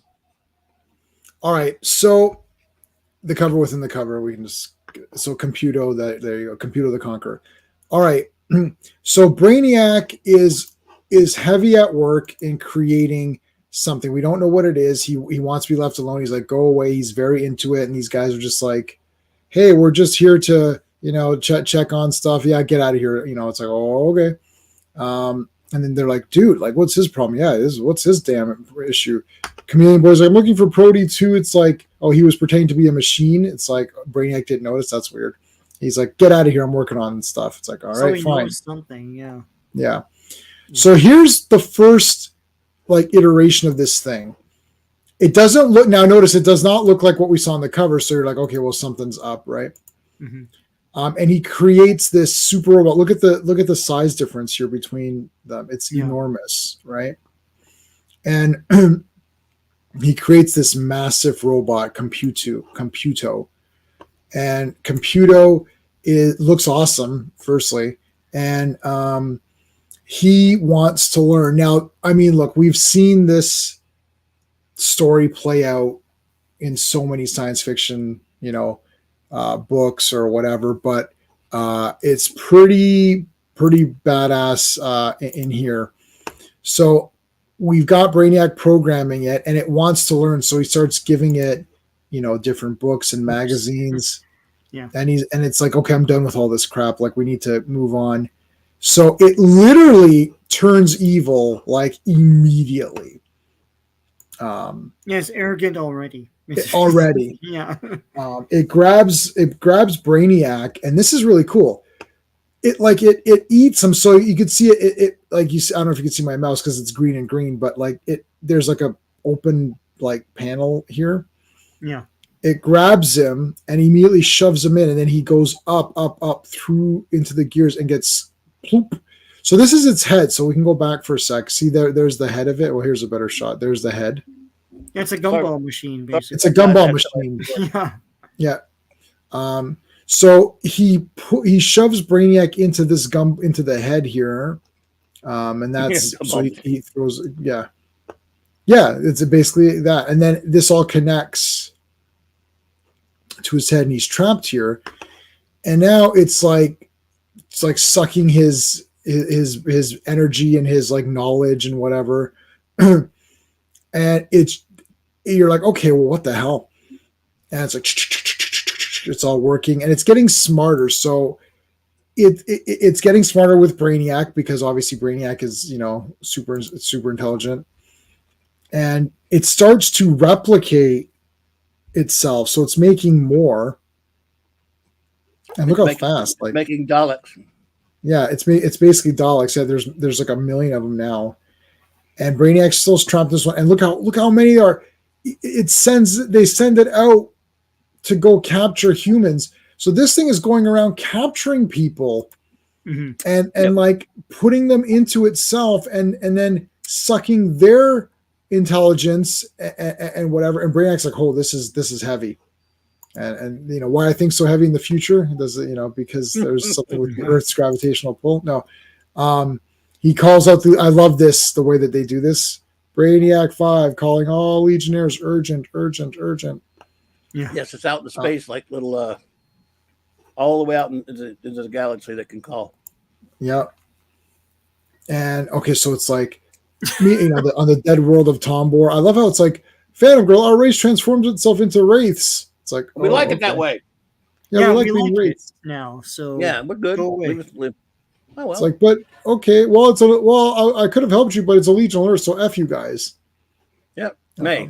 Well, they said they like it. They said, look, what are you butted in for? We don't want to be normal. How about that? Yeah. So then we go back to this planet. They're all doing different missions, right? Right. And it's like, okay, we all got a call back. And now this is crazy. So this is so cool. The robots are getting intelligent. So as each robot sucks someone in, they get their intelligence, they're powering themselves, and they can throw that person out, put someone else in. So now they start looking for people who will be useful, because like they've grabbed a bunch of random people, but now they're targeting and saying, let's get this guy. Not only is this guy a scientist, but he knows how to clone and make androids and stuff. So it's like, okay, so he's the android maker, or I can't remember his name. Did they give it? Oh, yeah, just Android Master. Love the Android Master. I mean, it sounds like a villain to me. Yeah. Yeah, no, I know. And then, well, it doesn't matter, because this guy breaks in. This is way better. Like, this is way more action. Like, already. Oh yeah, this has probably been the best one we've read. So much well, better. also the art is very dynamic too. Oh, like, big no time. offense to Forte, man. but, I'm not trying to make fun, but it's just it just pops out. Yeah. Oh my God! George This is the best one that we've sitting- read. I would say. Is this the best issue we've had? Oh, I think so. Yeah, I it's think so. And it's not even. It's just one part. Yeah, just one part, right? So this is awesome. Like this, like I actually was like really okay. So I met Sean before I read this issue, and I hadn't read it, and I read the first two, and Sean had read all three when we were at the con, and he's like, "Oh, I read the third one. It's a two-parter." And I'm almost glad that you did say that, because I started to read it and I was getting really into it. I was like, "Oh, this is gonna be good." I was like, "Oh shit, yeah, this is a two-parter." Because I was like, "Oh shit!" Like I was like, "Oh, this ended." I didn't even know that it was an extra long thing, and I was like, "Oh crap! I gotta wait till next week to." Yeah, this has been the first time where I've been like, "Holy crap!" I can't wait to get to the next one. Yeah. So yeah, this thing grabs this guy, puts him in, and now it can make androids and stuff. Meanwhile, the Daleks are like getting pissed. Like it's like, let's get him. And I love how it's like right into action. See, you could see that the entire flow has just completely changed. It's now action oriented. Now these guys probably, there's an outside chance. I'm going to say an outside chance that they knew about Daleks, because they were huge in Great Britain at the time, and they already made these American Britain movies, Peter Cushing movies. I have them. I have them, of course. So who knows? I'm not accusing anybody of anything. I'm just saying. Still, not the computer but still, part so much. It's still putting a guy in there is new. Oh, yeah. That because the Daleks are that's more like the Cybermen. That would be right around. This is a little bit before the Cybermen. So like they're tearing shit apart, capturing people, and now it's like, okay, we got to get shit done, and then boom, they got nailed here. So the thing is that computer can't really destroy, like you can't really kill Superboy, right? Well, hold on. Well, put a pin on that, but hold on. So it's like, okay, it's like the computer's like, I'm willing to kill and do whatever I got to do. So what are you guys going to do about it? And they're like, well, I guess we're not going to do friggin' shit about it. And they're like, okay, we better leave, because, it'll kill whoever. And then they get Brainiac 5. They throw him out. They're like, yeah, I've had enough with you. Computer's like, I've had enough of your ass. Throws him out. And then upgrades himself now. So he comes out and he's this new upgraded version. Now we've got the upgraded computer, and then we've got, I guess, the version 1 of the clones or whatever. And so they got Brainiac again here. I forgot what I forgot his plan. Oh no, Mon-El, that's right. Yeah, Mon-El it was off world or something, right? Vacation. Yeah. So he's coming back, and they're just like, "Holy shit, this is pandemonium! Like, what are we gonna do?" See, there is more life here. Like, it's like, okay, some are pointing, some are looking, like, oh, Well, I what, mean, they're standing there for. I mean, they're all. They don't look like zombies They don't No, look like they're- or zombies, right? Like, statues. yeah, normally they're all standing, like, it's like they're all just standing, like here it looks like there's Like like something statues, going yeah. on, Yeah. right? Like, um, So and much then more what the life to the shit? faces. Yeah, I mean, it's so different. So he calls. So the computer had called everyone to the clubhouse, and when they get there, they dump Brainiac here, and then it starts moving and getting all squiggly, and it looks like the clubhouse donned legs, and it's actually like trapped them within it. And Brainiac's like, computer did all this. He's going crazy. He's like, oh, what's that thing, Lightning Lad? It's like, whatever it is, Shrinking Violet. I don't like the looks of it. Stand back while I blast it apart with a barrage of lightning bolts. He's like, oh, it's canceled my powers. So that's, I mean, what are you gonna do? But this was finally, my God, finally we had something. Okay, so we had the kryptonite beam and we had the lead. So it took away Mon-El's formula, effects of being protected from lead. So he's getting hurt by lead. Superboy's getting hurt by kryptonite, and friggin' finally someone thinks of something. He's like, Good "Well, I'm job, gonna put this Starboy. lead." Yes. Yeah. He's like, "I'll put the lead in front of the kryptonite, so at least Superboy is okay." Mm-hmm. Superboy immediately breaks out. This is like the smartest one we've had. Yes. He immediately breaks out, busts open everybody. You're like, oh, I was really stunned. Classic Kurt Swan's flying a Superman Superboy. No, Yeah. you won't see John Forte do that. This is all. This entire panel was wicked. He flies out. Whoosh, that's cool. They all jump. He tears out. They all jump out. Triplicate girl, triplicate. Everyone gets. So look at this. They're getting nailed. So one of them got nailed here. And then they're trying to break this thing apart, but this thing is murder. huge. Yeah. So he literally, like, did he kill her here? I don't like, is she dead? Like, yes, one of her. I mean, that's crazy. Yeah, one of her, yeah. She's duo damsel now. She'll be duo damsel. And it's like, look, they're all captured. He captures them all. And puts them into so these are the not computer, but his and they left people look. Ones. Got 12 shell out 12 cents for the next issue. Comics lovers, it says, for the surprising answer. That's it. Yeah. Wow. Now, so this story was written. It's credited to Jerry Siegel.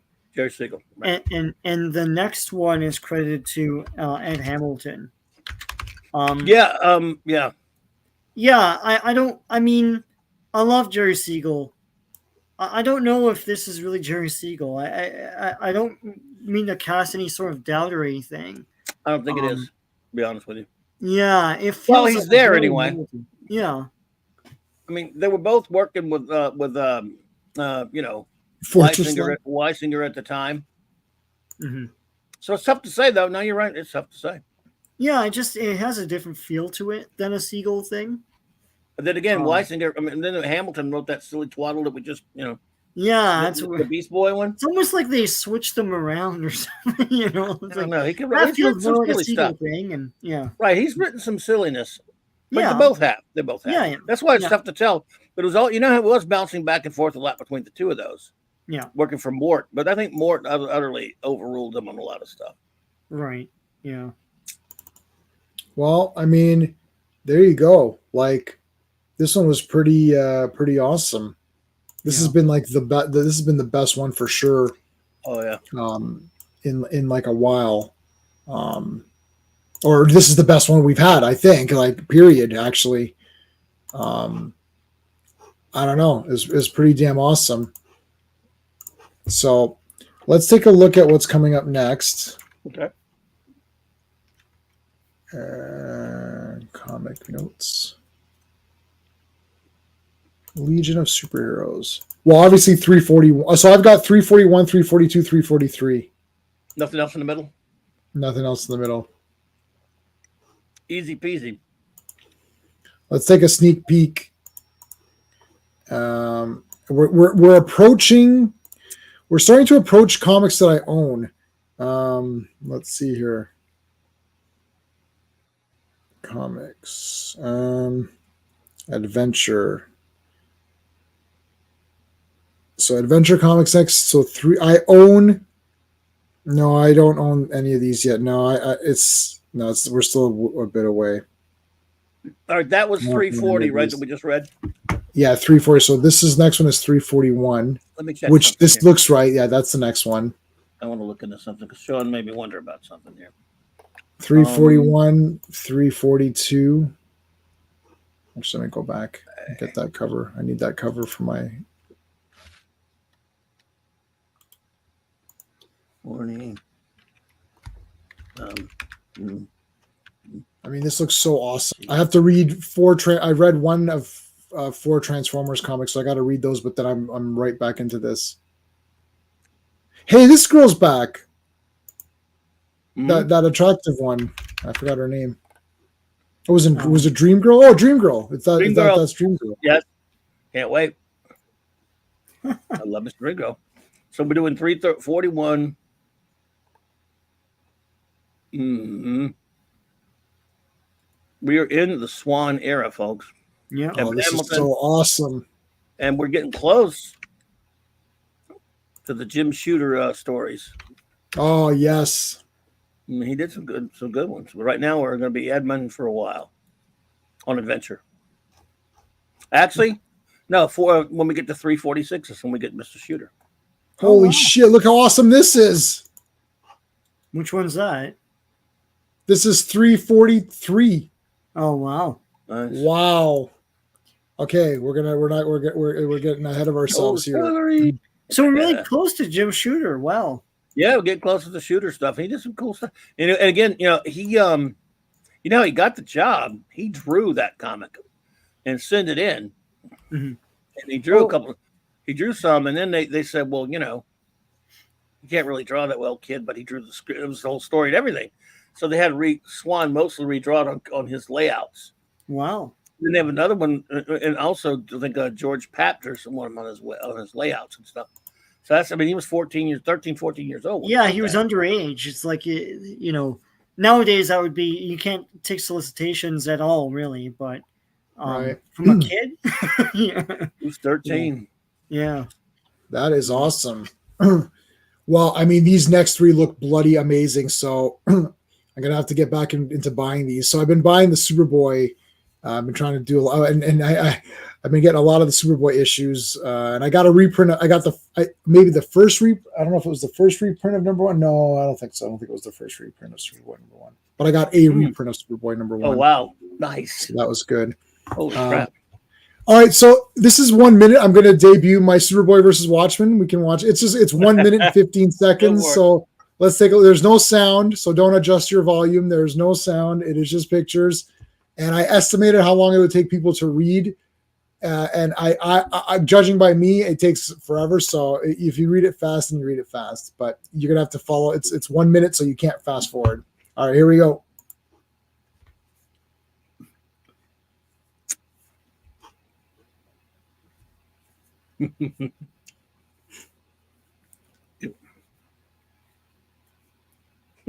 I love it.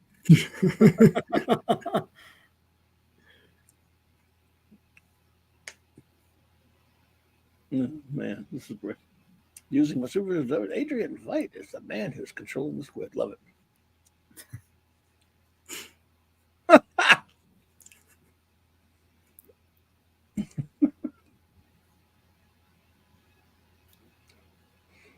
He was going to knock you out.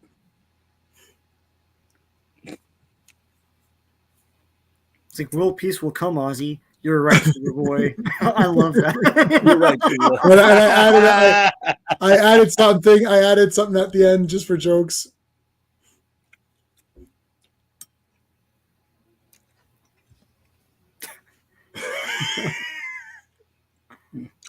Too paranoid, Dan. You don't tell me the comedian was a bad guy next.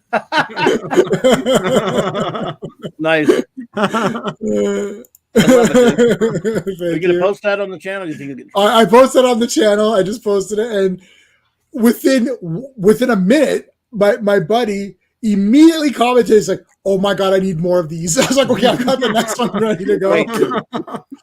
So I had to add, because I was scrolling through Watchmen, and I was like, "Oh, I gotta add Rorschach and Dan showing up like goofs." It's like 30, and I did 35 minutes later because they were late, right? It's like, "Oh, what's going on? It's all over." I love it. And I was like, "Oh," and so I finished. I was like, "Oh, I have to put 35 minutes later," because that was the thing. Because he says I triggered it 35 minutes ago, right? I was like, "Oh, I gotta put 35 minutes there." Oh, we're late. What happened? I can see Superboy showing up at that bar where Rorschach breaks the guy's fingers. Yeah. Oh yeah. Stopping him, and Rorschach tries to break his fingers, but breaks Superboy's, but he breaks his own hand. He breaks his own hand. I mean, I started, and then I was like getting down a bit of a rabbit hole with Watchmen. I was like, "Oh, there's so many great things I could do." I was like, "Okay, I can't. I don't want these to be 10 minutes. Like, I just want, because it's silent too. So I just want a 1 minute, quick, funny little silly thing just to have." What if he puts him back in jail after they break Rorschach out? Yeah, I mean, I just skipped, and I don't know if you noticed, but I removed the blood. Like I removed things. Like if you go back and watch it, and if you know your panels, because when he gets hit with the bullet, Adrian's hands, I removed the blood on the chest, and I moved, and you couldn't see. I took. He popped the bullet with his hands. That's why his hands were bleeding. So yeah. Yeah, so I took out the blood, right, so that there's no blood, because it's like supposed to be Superboy just isn't, because I didn't want it to, because the way if you didn't, yeah, it would have felt like he would have hit, like he hit him. But that's. You're gonna have Superboy on Mars with Dr. Manhattan trying to tell him how he's being an a-hole. I know that. So Fanny, that's the joke. Yes, that's what I'm saying. It's like that's the joke. He's like, "Oh, just knock you out." Okay, sure. Yeah. It's special. It's super knockout vision. Yeah, that's why I said, don't worry, my heat vision will just knock you out. It's like, but that's not really how that works. That's why I know it's all not everything is intentional. I didn't make any mistakes Well, Fanny, I'm trying to nail you. Everything is intentional. It's all intentional. Stand down, Fanny. Stand down. That's why I picked heat vision. I was gonna use super breath or something. I was like, but like this is funnier. It's like, oh, my heat vision. I actually had my first panel. I actually had the real heat vision with flame. I had flame on Ozymandias. It's like, he's like, "Don't worry, it's just gonna knock you out." It's like, but you're on fire. I remember that. I was like, I remember thinking that. I was like, he's on fire though, but whatever. It's part of the fun. Yeah. So I did a comic panel version where he's on fire. It's like, "Don't worry, you're just knocked out." It's like, but you're on fire. At least he doesn't have special pointy powers like the stupid Phantom Zone villains in Superman 2. The special the point. Oh, where they go? Oh, where points the people and lifts them up in the air. Yes. Point. Oh, I'm gonna put that in. There you go. There's a lot of Superboy pointing, so I'm definitely gonna put that in. Like, lifting up people. Put them down. Yeah. Put them down, Mr. General. It's like, that was weird. Yeah, that was weird. Even as a kid, I thought that's really weird. Like, and then they killed that kid. That? Yeah, in the alternate version, TV version. Yeah, and I remember that from childhood, and for a long time it was just never shown in any other version. And I was like, recently I know that happened. Like, you get on TV only. What in the theater, but yeah. It's in the documentary in one of these Blu-rays. Wow. Let's take a look at the poll. 6 votes. Somebody voted for Time Trapper. Cool. And everyone else voted for Computo. I think people voted for Time Trapper thinking ahead that, Time Trapper is like a good villain later, but a good villain or whatever. What Mr. Giffen and others do with him. Never mind. Oh, no, okay. I gave him heat stroke. That's right. That's what that's it. But the next one is going to be Superboy versus the Boys, which is going to be really Homelander. So I already did. If you're following me on Twitter, I already posted the comic panel of it.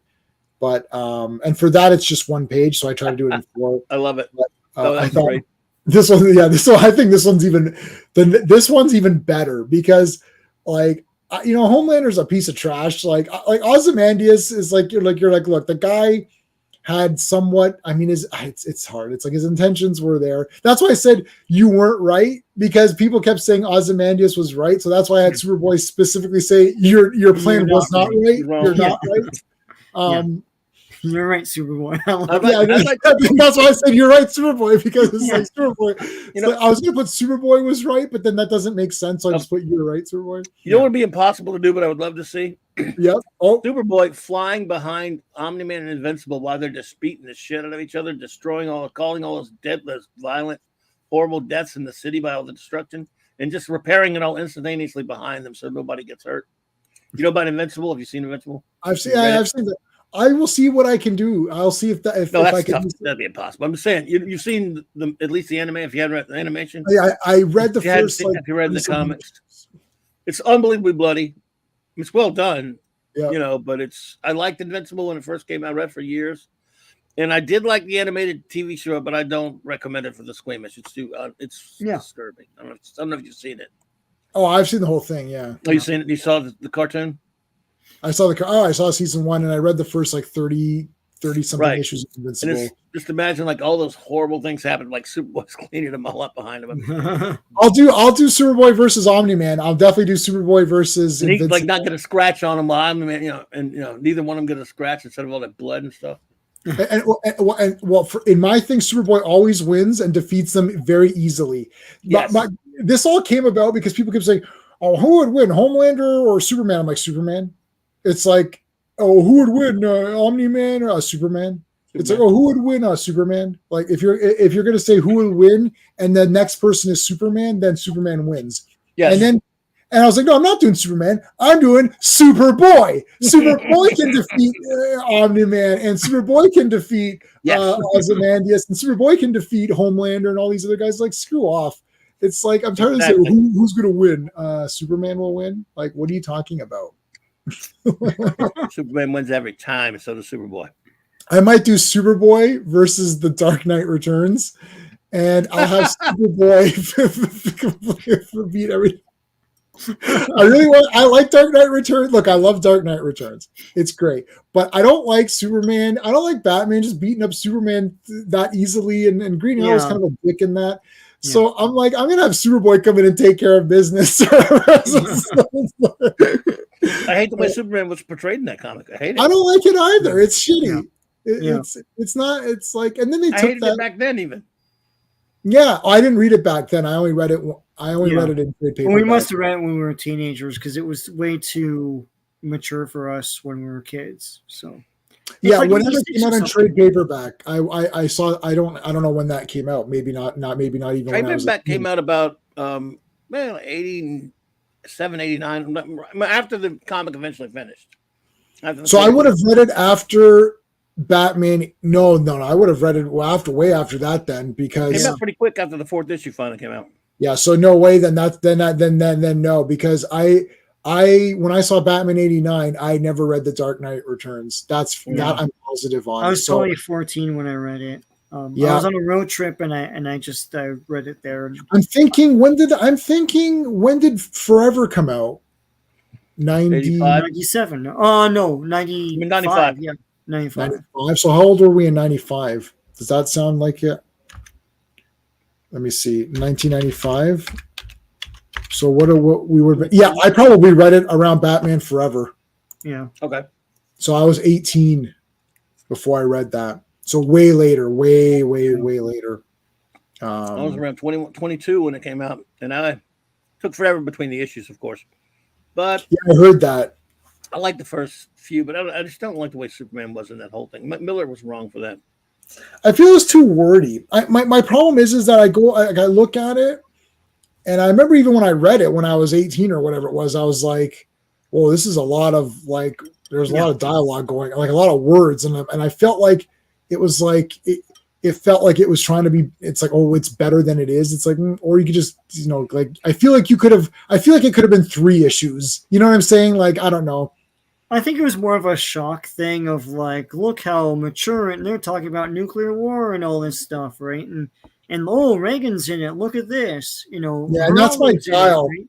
And I think That's yeah, it's that sort of thing, and like, because the thing is, we're all talking about it now, but it's important to note it's supposed to be an alternate reality, like it's not canon, and a lot of people take it as canon. Like No, this is the way definitely Superman not. and Yeah, Batman are. It's like, yeah, exactly. And it Yeah. definitely wasn't meant to be. yeah. yeah. I know. Yeah, now it's like, oh, this is the real thing. It's like, well, That's my Batman. It's like, really, because it's an Elseworld Batman before Elseworlds was a thing, but yeah. Blurred that line that it got the movie made, though. It helped. I thought I started with Batman comics in the 400s. So after Jason I have the first. Now this I do have the first trade paperback. I had the first trade paperback of The Death in the Family, and that's so I'd started Batman. I can even almost find the issue, but like around there. So I would have started with like actually collecting, where I'm like, I need to get this Batman issue, and that would have been with I guess Tim Drake. Like I have the year 3 original issues when that came out. I have the many deaths of Batman, Penguin Affair, all of those. I'm curious, the trade that you have of Death in the Family, is it that I see? I bought it at a convenience store, and it's a thick edition, but it's comic book cover and page and newspaper pages. Yep, yeah, that's what it's not like a normal trade paper. That's right. The first one was that way. got. That's the first one. Yeah. And Later it's the red. It's the red letter. Split versions later. Yeah. I don't have the nice version. I have newspaper. It's newspaper version. Yeah. A lot of trades were newsprint like that back then. Not all. Yeah, before they understood, like, let's sell in a bookstore. Yeah, they weren't a regular. The early trade paperbacks. I think the first ones, of course, was probably the first one, the compilation of the first Wolverine miniseries. I'll never forget I got the Demon in the Bottle with Tony Stark. Right.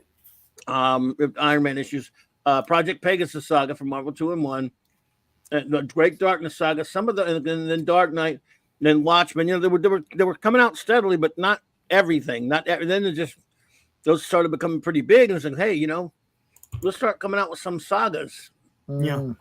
Instead of just reprinting them over and over again in the 8.5 by 11 form, even in prestige format. Yeah. Let's start doing these trades and stuff, and eventually just start rolling. And somewhere around in the mid 90s, so toward the early 90s, everyone would say, came the phrase, I think I'll wait for the trade. Yeah, trade paperback. Yeah. The thing is, it's funny because they're doing that on and off before. Just no one came upon this idea. Like I have digests where they collect sagas, like the Warlord saga is in a digest. And these Marvel paperbacks did that too, where they take like 5 issues and put them into a paperback, right? But they didn't really like carry that forward until the 90s, when it was all, like I've got old 90s stuff like a Venom saga and Marvel's Best Battles and all that stuff, right? They didn't know what they wanted to do. You had the 70s, the Fireside books that had Origins of Marvel Comics and some other things. But for the most part, they started like these really nice slick paper, comic form, but on very slick paper, reprinting like the Warlock Saga, for example, the Life of Captain Marvel, which after the death of Captain Marvel came out, they reprinted the Starlin Captain Marvels, the Starlin Warlocks, the Kree Skrull War. They did one on that. These are comic size now, but with higher quality paper. Moon Knight Special Edition, Micronaut Special Edition, so forth and so on. They were all comic size, but the Green Lantern, Green Arrow, Dead Man by Adams. They were doing those things, but they didn't know what they were doing, so they were doing them in comic size. And then the trade paperback thing just kind of hit. Yeah. And I remember like original trade paperbacks until they realized, let's just take what we already have. Like I remember the Super Boxers. That was the actual real graphic novels. Yeah, that was a real graphic. Not trade paperback. That was the Marvel graphic novel series, Super Boxers. Right. Yeah. Yeah, they were made that way. They were. It was called that's what I can't. I mean, it's a pet peeve. I hate when people call trade paperbacks graphic novels. Right. Yeah, me too. And I always correct them because I have to. I can't allow that. I will correct random people. Drives me crazy. And they don't know any better. They go to the Barnes and Scrotum and they say, "Oh, there's the it says graphic novels," So there you are. Right. But not their fault. But still can't stand it. And I always in a nice way tell them. And because Marvel graphic, the series of Marvel graphic novels started with the death of Captain Marvel. Now, Right. Star Reach and a couple other people have made some graphic novels before them. Mhm. But as far as that's what a graphic novel was, like you just mentioned, which one did Super you mention? boxers and Super Boxers, Star Slammers, right. X-Men. What's that X-Men one? New Mutants. The New New Mutants. Mutants was graphic one, novel. and there was an X-Men. What's that one with a? Yeah, I think Dazzler the movie was one. That was one. There was a bunch of different ones. Then they started a bunch of them started coming out. There were Yeah, whole you're line right. of them. They were the graphic novels. And nowadays people think that Watchmen's a graphic novel. It's not. It's Marvel's- comics Yeah, together, right? but the difference is Marvel was doing it with their characters and other things. Whereas DC in the '80s, they just did it with science fiction novels. They adapted science fiction novels. You ever see those DC graphic novels of the '80s and '90s that were adaptations of science fiction novels? and No, stuff? I would they were- track them down. Yeah. I'll tell you my favorite one. It wasn't a novel though. It was an Outer Limits episode by Harlan Ellison, which was a great Oh. one called "Demon with the Glass Hand." The great Okay. Marshall Rogers, the great Batman artist, adapted that one from Ellison's episode. It's got verbatim the episode with Marshall Rogers' art, "Demon with the Glass Hand" graphic novel. I love and that what's- kind of stuff. and I'm gonna there's a track bunch- them down. DC graphic novel, science fiction graphic novels of the '80s. If you can probably, those are really cool DC. graphic novels. Gotta be careful. Graphic novels. With my finger. Graphic novels. Glass hand. That's one. Yeah, you got to see. Look at the art from this one, man, by Marshall Rogers. It's beautiful. Cool. And Oh, then a that bunch looks of other- wicked. Oh yeah, it's the dialogue verbatim from the episode. Oh Which wow. which is my favorite episode of Outer Limits. There's another one. See Robert Bloch, Hell on Earth. That's one of the one. They had tons of classic, science fiction books adapted by DC with different artists. So was the hell? Epic I've never seen these. trying to compete with this then? Because Epic was a whole bunch of Epic science was trying. fiction. Epic was trying to be like Heavy Metal, the magazine. Oh, okay. Yeah. I love Heavy Metal magazine. Yeah. That was Marvel's trying to be heavy. There's one, Frost and Fire by Ray Bradbury. See, Wow. Oh, cool.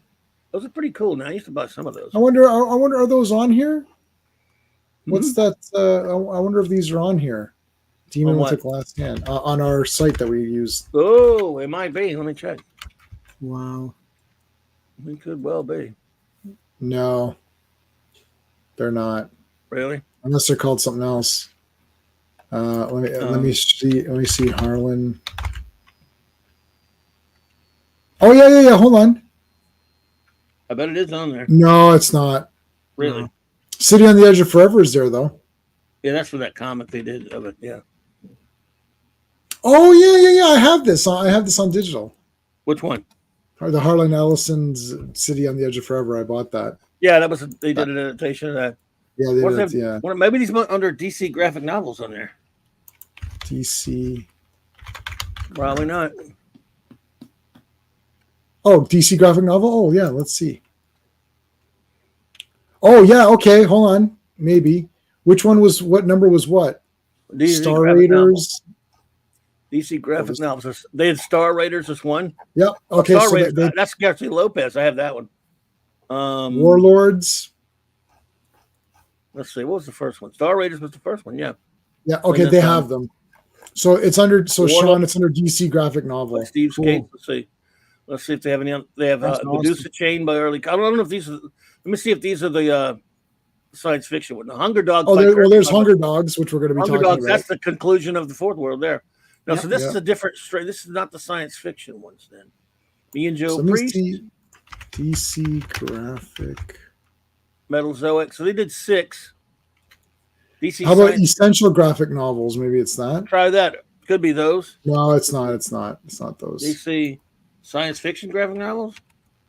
What's on the title of those? The ones you found pictures of. Fantasies. No. It just says Harlan Ellison with a glass bottle. Graphic adaptation. If you look at the cover, what does it say? Huh. Oh, it just says DC, huh? Yeah. They're probably on there somewhere, though. Their search engine is so finicky. It sucks. I know. I mean, you got to get something perfect, but precise or just. I will. I have other places to look, so I will look at my other places and see what I can That's find. awesome. I actually didn't know about these. That's pretty cool. You'd enjoy those. Those are pretty cool, I think. But even the other ones that we looked at that Yeah, those are are on cool. that thing, they look all bloody awesome. Star Raiders. Oh yeah, it's got Garcia Lopez art, like I said. And of course, the Kirby one I have Star Raiders. I have one of the other ones, and of course, I have the Kirby one, which was graphic novel number 4, Hunger Dogs, because that's his ending. That's the way his basic wrap up of Fourth World. And that will be on the docket, and that is part of that's part of the omnibuses that we both like. That's part of our omnibus that we have. So we've got that. It is in there. Okay, there you go. I'm pretty sure it's in there, right? Yeah, it's Sean? in there. It's in there. Yeah, it's in there. Yeah. All right. So let me just quick reminder. So Fourth World Friday, we're just talking about anyways. May as well just talk about it since we're already on that topic. So Fourth World Friday, this Friday live, we're going to be giving away a shirt from Bearded Shirts with all your Fourth World characters on there. It's going to be a print all over. So you have to be on the stream. You can't win it after the fact. It's going to be live only. We're going to do a hashtag, and then we're going to pick a winner. So make sure you're there for that. And then next Monday, we're doing the continuation of this Computo thing. So that's going to be really good. This Thursday, we're doing Transformers. We're going to be doing the comics 7, 8, 9, and 10. I read number 7 with Ratchet. Like, wow, that was a lot of Ratchet action in that one.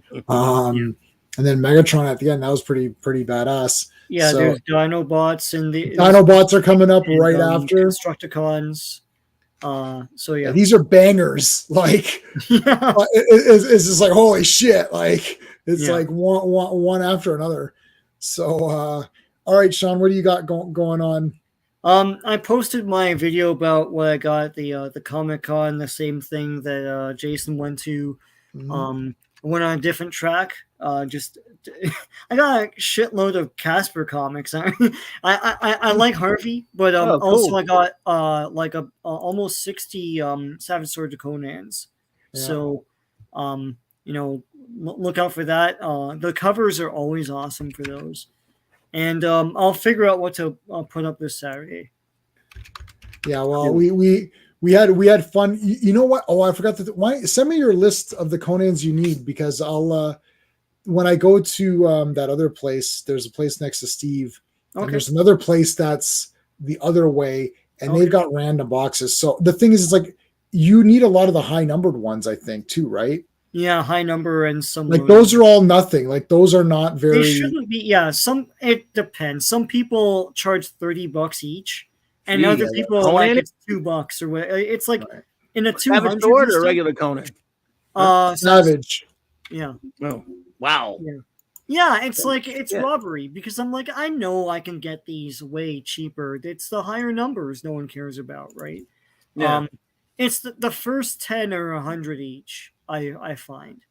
And then after that, it's negotiable, right? That's still a lot, but yeah. Yeah, that's 100 Canadian, so it's like around 75. Yeah, it's crazy, $70. Yeah. For you, Clobby. But you know what? At that show, like we're there, and there's a guy who had a deal last time. He had it was like I think it was like 50% off or something last time, and I bought a bunch of Adventure and Superboy. So I went back to him, and he's like, "We're not doing that." And he was being kind of weird about it. I was like, "Well, you just had 50 last." He's like, "Well, we're not doing." They're not 50 this time. I'm like, "Oh, I'm sorry. Let me remove myself from the long line of people standing here waiting to buy Superboy comics." Wow. I'm so sorry, everyone who's here to buy Superboy comics. I know the line is out the door, but I will just remove myself from here. Literally, everyone knows I'm the Superboy guy. There's a guy who it's true, and like the one guy, the one guy's like, who hadn't been there before. He's like, "You're the only person in any convention that I've ever been at that has asked for Superboy comics." Yeah. I heard that conversation. I had to laugh. And I'm like, well, tell that guy. Tell that guy with the black bins over there, because he thinks there's a lineup of people waiting for Superboy comics. It's like nobody wants these. Yeah, So most people are MCU hunters or something. Or That's they it. hear that something's gonna come down the pike as a TV show or movie, and they're buying that. They're Key trend collectors. chasers. Whereas, Yep. like, I want certain things. J Man wants Yep. specific, And there's sometimes when he was tempted to stray, and he's like, "No, you know what, man? Adventure and Superboy. That's it." I know I was couldn't. like, Savage Sword. I fell off the wagon with those digests, but like Savage Sword all the way. Of course. Yeah, Savage Sword is one of my favorite comics of all time. I was collecting them all. Yeah. And I've got about like maybe 40 or something. But then Yeah. Sean's got so many, and we go to the same shows. So we're just going to be competing with each other. So I was like, well, there's no point. You're already so far ahead. I have them all in those phone book Right. editions. Oh, yeah. That's cool. So Yeah, I'm like, I've got them all digitally and in the phone books. I'm like, I was like, you know what? Let's just Sean complete that. It's like, because then we can help each other, and it's not like a massive like, oh, I got to get there first. It's like you can figure out Conan. I'm doing Superboy Adventure, and then that's it. And then Superman. Nobody can claim Superman because it's too Nobody huge. owns it. It's too big. But but Superman is everyone has Superman. Every table has Superman in action, and that it's like it's harder to get Conan because there's usually guys. It's like these are all key Marvel, these are all key DC, and then there's tables there that didn't even have DC. Wow. It was literally, and I don't know what's coming out, whatever's new, but like Moon Knight. Oh, everyone likes Moon Knight because the TV show or whatever, or everybody wants Werewolf by Night, or everybody wants Man Thing because he appeared in that thing. That's it. And that's all these people care about. And this show caters to people completing runs. Like Sean got a lot. You got how many? 50 comics? He got like 50? Almost 60 comics. Wow. For Savage Sword, yeah. He almost got 60 issues of right. That's what I'm saying. Because it's like nobody cares. There's one Savage Sword guy there who's like, oh, I'm going to get these. But you know what? He literally is like this. Yeah, he was. I don't care, man. Unless the thing is like ripped in half or something, I kind of don't care about condition. Me neither. Because the covers are awesome, and like if the interior is fine, I can read it. I'm cool with it. Yeah, sure. All right, Clobby, what do you got going on? I know you got your show tonight. So about at the top of the hour, 9 p.m. Central, 10 Eastern. I will be doing my Monday Night Mark C Comics talk. I might talk a little bit about Keith Giffen a little bit, and I might review a Keith Giffen comic or so, and just kind of hang and just kind of do a little bit of a short little just whatever pops up comics talk wise. And of course, Wednesday night the wild card, Thursday night Tuesday and Thursday nights I'll be hanging out at Midnight's Edge, and of course Thursday night the Clubhouse. Raquel's back, yay! And then can't wait to see you guys again here Friday night for the Fourth World, and of course Saturday night Star Trek. Awesome. Raquel's back. We had a lot of fun this past week getting season 2. Voyager, season 3. Oh, you're killing me. I love Voyager. Love it. Sucks. God, Jesus. Oh, my God. Can't wait to get rid of this thing. Boy, we had some brutal time with those horrible last 2 episodes, but we'll live somehow. Oh, my God. I love that episode. I love that episode of Batman Brave and the Bold, by the way. Having superheroes. We will get back to that. We're gonna take it a little bit of break because there's so many things on the go. I would love to be there. So. We're done. Yeah, we will work out something for that too. But okay, well that's it, buddy. Everybody. Make sure everyone's here for Friday Fourth World, giving away the shirt. That's important. And then a week from today for Legion. Until next time. Yes. Hey friends, you've just been listening to J-Man, and he is the smartest person who ever lived. So make sure you like and subscribe.